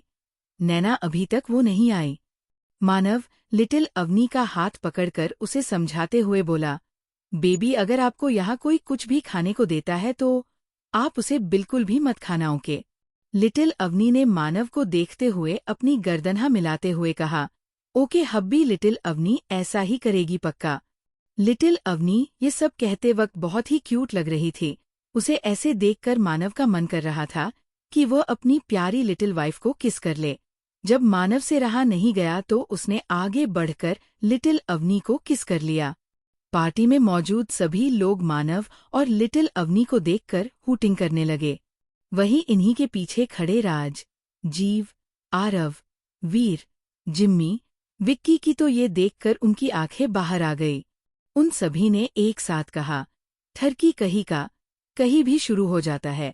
कम से कम उस ना समझ बच्ची को यहाँ तो छोड़ दें। सभी के रिएक्शन के उलट नीरज जी के भाव और विचार दोनों ही अलग थे। उन्होंने मानव को देखकर अपना मुंह बनाते हुए कहा, मेरी राजकुमारी कितनी सुंदर लग रही, मगर इस डेविल ने उसकी लिपस्टिक खराब कर दी किस करके। नीरज जी की बात सुनकर उनके आसपास मौजूद लोग अपना मुंह खोले उन्हें देखने लगे। मानव ने किस करने के बाद अपने कोट की जेब से एक लिपस्टिक निकालकर लिटिल अवनी के होठों पर आछे से लगा दिया। फिर उसने लिपस्टिक को अपने जेब में रख लिया। ये देख आरव नीरज जी से बोला, देखिए आपके शैतान दामाद जी ने आपकी ख्वाहिश पूरी कर दी। सब पार्टी एंजॉय कर रहे थे, मगर कोई था जो गुस्से से पागल हो रहा था मानव को लिटिल अवनी को किस करता देख। नैना जो अभी पार्टी में आई थी, उसने सब कुछ देख लिया। उसने गुस्से से अपनी मुट्ठी बंद करते हुए कहा, कोई बात नहीं लिटिल कैट, थोड़ी देर रह लो मेरे मानव के साथ, उसके बाद मानव सिर्फ मेरा होगा। इतना कहकर वह बार काउंटर की तरफ चली गई। मानव लिटिल अवनी के साथ गार्डन के कोने में रखे टेबल पर बैठा गया, तभी उसका फोन बजा। काफी शोर होने के कारण मानव को बात करने के लिए थोड़ी दूर जाना पड़ा, पर जाने से पहले उसने लिटिल अवनी से कहा, बेबी आप यहाँ से जाना मत, और हाँ कुछ खाना या पीना भी मत। इतना कहकर मानव वहां से चला गया। जीव और सभी लोग लिटिल अवनी से थोड़ी दूर बैठे थे, क्योंकि मानव ने उन्हें अपने पास नहीं आने दिया। 5 मिनट बाद मानव जैसे ही फोन पर बात करने के बाद वापस आया, अचानक उसकी नजर एक इंसान पर पड़ी जो लगातार अपनी लस्ट भरी नजरों से लिटिल अवनी को देख रहा था। ये देख मानव की आंखें गुस्से से लाल हो गई। उसका चेहरा काला पड़ गया। उसका मन कर रहा था कि वो उस इंसान को जान से मार दें। ये सब सोचते ही मानव के चेहरे पर एक डेविल स्माइल आ गई। मानव ने उस इंसान को देखते हुए अपने दांत पीसकर कहा, तुमने मेरी बेबी पर गंदी नजर डालकर अच्छा नहीं किया। इतना कहने के बाद मानव ने वीर कॉल करके उसे आर्डर दिया, अभी और इसी वक्त मिस्टर धीरज राय के बेटे को जान से मार दो, और हाँ, उसके इतने टुकड़े करो कि उसका बाप उसके टुकड़ों को समेटते समेटते थक जाए। इतना कहकर मानव ने फोन काट दिया और लिटिल अवनी के पास जाकर बैठ गया। इस वक्त उसके चेहरे पर कोई भाव नहीं थे। उसे देखकर कोई नहीं कह सकता कि अभी थोड़ी देर पहले उसने किसी को जान से मारने का आर्डर दिया होगा। वही वीर मानव की बात सुनकर अंदर तक काम गया। फिर उसने खुद से कहा, अब इस शैतान डेविल को किसने उकसा दिया, साला पार्टी भी ढंग से एंजॉय नहीं करने देते। CH80 लिटिल अवनी का चिढ़ाना, नैना की साजिश, अभी अर्जुन और कुणाल की क्लास लगना। वीर को इस वक्त मिस्टर धीरज राय के बेटे के ऊपर बहुत गुस्सा आ रहा था, क्योंकि उसके कारण ही वह पेरिस आने के पहले दिन ही अच्छे से एंजॉय नहीं कर पा रहा। वीर को गुस्से में देखकर आरव ने उससे पूछा, क्या हुआ, तुम इतने गुस्से में क्यों हो?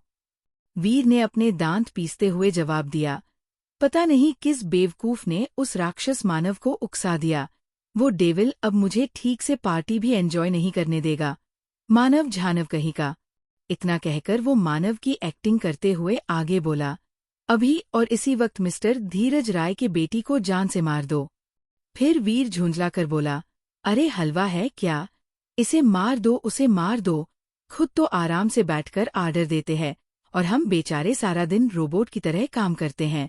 वीर की हालत देखकर आरव को उस पर बहुत दया आ रही। उसने वीर को दिलासा दिया, चिंता मत करो, चलो चलकर पहले काम को अंजाम देते हैं। इतना कहकर दोनों वहां से चले जाते हैं अपने काम को अंजाम देने के लिए। उन दोनों के जाने के बाद श्री और खुशी जो छुपकर उनकी बातें सुन रही थी, वह पेड़ के पीछे से निकली, क्योंकि वीर और आरव पार्टी से थोड़ी दूरी पर आकर बात कर रहे थे। खुशी ने डरते हुए श्री से कहा, दी कहीं हमारे हीरो कुछ गलत काम तो नहीं करते हैं? श्री ने खुशी को समझाते हुए कहा, खुशी ऐसा नहीं सोचते, पक्का बात कुछ और होगी। श्री खुशी को दिलासा तो देती है, मगर उसे भी अंदर ही अंदर बहुत डर लग रहा था, कहीं आरव और वीर कोई गलत काम तो नहीं करते। खुशी जो कुछ सोच रही थी, अचानक उसकी आंखें चमकने लगी। उसने खुश होकर श्री से कहा, दी चलो हम उनका पीछा करते हैं, फिर हमें पता चल जाएगा कि वो गलत काम करते हैं या नहीं। श्री को भी खुशी की बात सही लगी। वो दोनों भी उस दिशा की ओर चले गए जहां से थोड़ी देर पहले वीर और आरव गए थे। पार्टी में मानव कुछ सोच रहा था और लिटिल अवनी उसे लगातार घूरे जा रही थी। जब मानव को अपने ऊपर किसी के नजरों की तपिश महसूस हुई तो उसने अपना सर घुमाकर लिटिल अवनी को देखा, जो उसे ही घूर रही थी। मानव की ये देखकर भौहें तंग गई। उसने प्यार से लिटिल अवनी से पूछा, क्या हुआ बेबी, आपको पार्टी अच्छी नहीं लग रही है? लिटिल अवनी ने अपना मुंह बनाकर जवाब दिया, हब्बी, आप मुझसे बात क्यों नहीं कर रहे? आपको कोई दूसरी बेबी मिल गई क्या? लिटिल अवनी की बात सुनकर कंफ्यूज होते हुए मानव ने उससे पूछा, मतलब बेबी आप क्या बोल रहे हो? मुझे कुछ समझ में नहीं आ रहा। मानव का रिएक्शन देख लिटिल अवनी ने अपना मुंह बना लिया। उसने नीरज जी की तरफ इशारा करके मानव को बताया, डैडी ने कहा था कि जब हब्बी लिटिल अवनी की बातों पर ध्यान ना दें या फिर हब्बी लिटिल अवनी को इग्नोर करें तो पक्का हब्बी के पास दूसरी बेबी होगी। इतना कहने के बाद लिटिल अवनी का चेहरा रोने जैसा बन गया। उसे देखकर लग रहा था कि वह किसी भी वक्त रो देगी। वहीं मानव अपनी लिटिल वाइफ की बात सुनकर अपनी जगह पर जम गया। उसने सोचने समझने की शक्ति खो दी। मानव ने नीरज को एक नज़र देखा, जो विक्की और जिम्मी के साथ पार्टी एंजॉय कर रहे थे। ये देख मानव ने अपने दांत भींच लिए और मन ही मन सोचा, पता नहीं क्या उठपटांग बातें डैड मेरी रैबिट के अंदर डालते रहते हैं। लगता है इन्हें बेबी से दूर रखना होगा। फिर अपनी लिटिल लवली वाइफ को अपनी गोद में बैठाकर मानव ने उसे समझाते हुए कहा, बेबी फ्यूचर में आपको डैडी की किसी भी बात को सुनने या मानने की इजाजत नहीं है। लिटिल अवनी ने मानव के सीने से अपना सर निकालकर उसे देखते हुए हल्के गुस्से में कहा, लिटिल अवनी अपने डैडी की बात मानेगी। अपनी लेल कैटी की बात सुनकर मानव को रियलाइज हुए कि डैडी की राजकुमारी से उसके डैडी से बात ना करने के लिए कहकर वो कितनी बड़ी गलती कर रहा। इस बार मानव ने अपनी बात को संभालते हुए कहा, वह बात हब्बी के लिए लागू नहीं होती। लिटिल अवनी ने तपाक से कहा, लेकिन हब्बी वो दूसरी बेबी। मानव ने एक गहरी सांस लेते हुए लिटिल अवनी के माथे को किस करते हुए प्यार से कहा, बेबी, हब्बी को छोड़कर ये बात सभी पर लागू होती है और मेरे पास तो एक बेबी है ही। मानव की बात सुनकर लिटिल अवनी खुश होकर उसके गले लग गई। उन दोनों से कुछ दूरी पर खड़ी होकर नैना सब कुछ देख रही थी। लिटिल अवनी को मानव के इतना पास देखकर उसे जलन होने लगी। नैना ने जलन और गुस्से से लिटिल अवनी को देखकर कहा, तुम लिटिल कैट, तुम्हें तो मैं देख लूंगी, बस इंतजार करो। इतना कहकर लिटिल अवनी को फिर से देखने लगी। तो वही लिटिल अवनी जिसने पहले ही नैना को देख लिया था, इसीलिए तो जानबूझकर मानव से चिपकने लगी ताकि वह नैना को परेशान कर सके। जब उसका का मन नहीं भरा तो वह मानव के कंधे पर सर रखकर अपनी जीभ निकालकर नैना को चढ़ाने लगी। वही नैना जो पहले ही जलन भरी नजरों उसे देख रही थी। लिटिल अवनी की इस हरकत से आग बबूला हो गई। नैना गुस्से से वहां से चली गई। कुछ जाकर नैना ने एक वेटर को बुलाया और उसे ड्रिंक्स लाने को बोला। थोड़ी देर बाद जब वेटर ड्रिंक लेकर आया था, नैना ने उसका ध्यान भटकाकर एक पाउडर उस ड्रिंक में मिला दिया। नैनो ने स्माइल करते हुए वेटर से कहा, वेटर ये ड्रिंक तुम उस आदमी को दे दो जाकर, जिसके गोद में वह लड़की बैठी है। वेटर उस तरफ देखने लगा जिस तरह नैना ने इशारा किया था। उस वेटर ने नैना से बड़ी ही रिस्पेक्टफुली बोला, ओके मैम।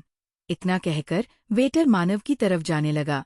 नैनो वेटर को जाता देखकर एक डेविल स्माइल करने लगी। इंडिया में नीता जी, अर्जुन और सोना अभी भी अपनी जगह पर स्टैचू की तरह खड़े परी, अभी और कुणाल को ही देख रहे थे। आदि को फैमिली ड्रामा देखने में कोई इंटरेस्ट नहीं था, इसलिए वो घर के अंदर चला गया।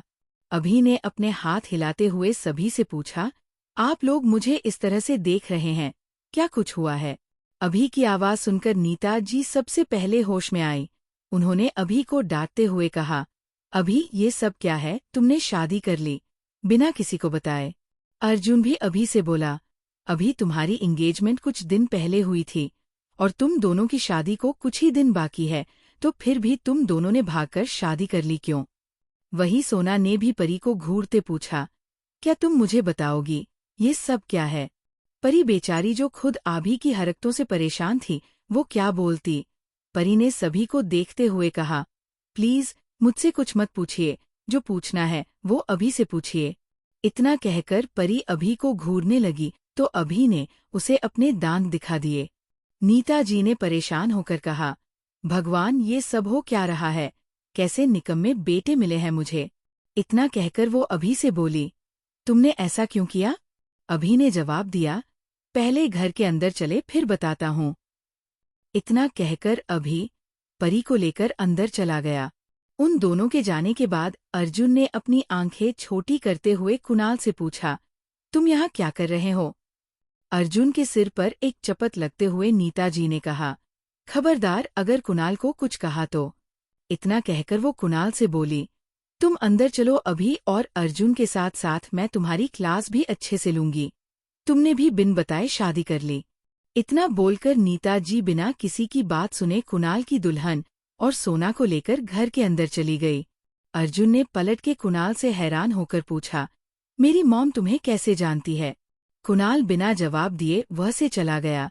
ये देख अर्जुन भी गुस्से से घर के अंदर चला गया।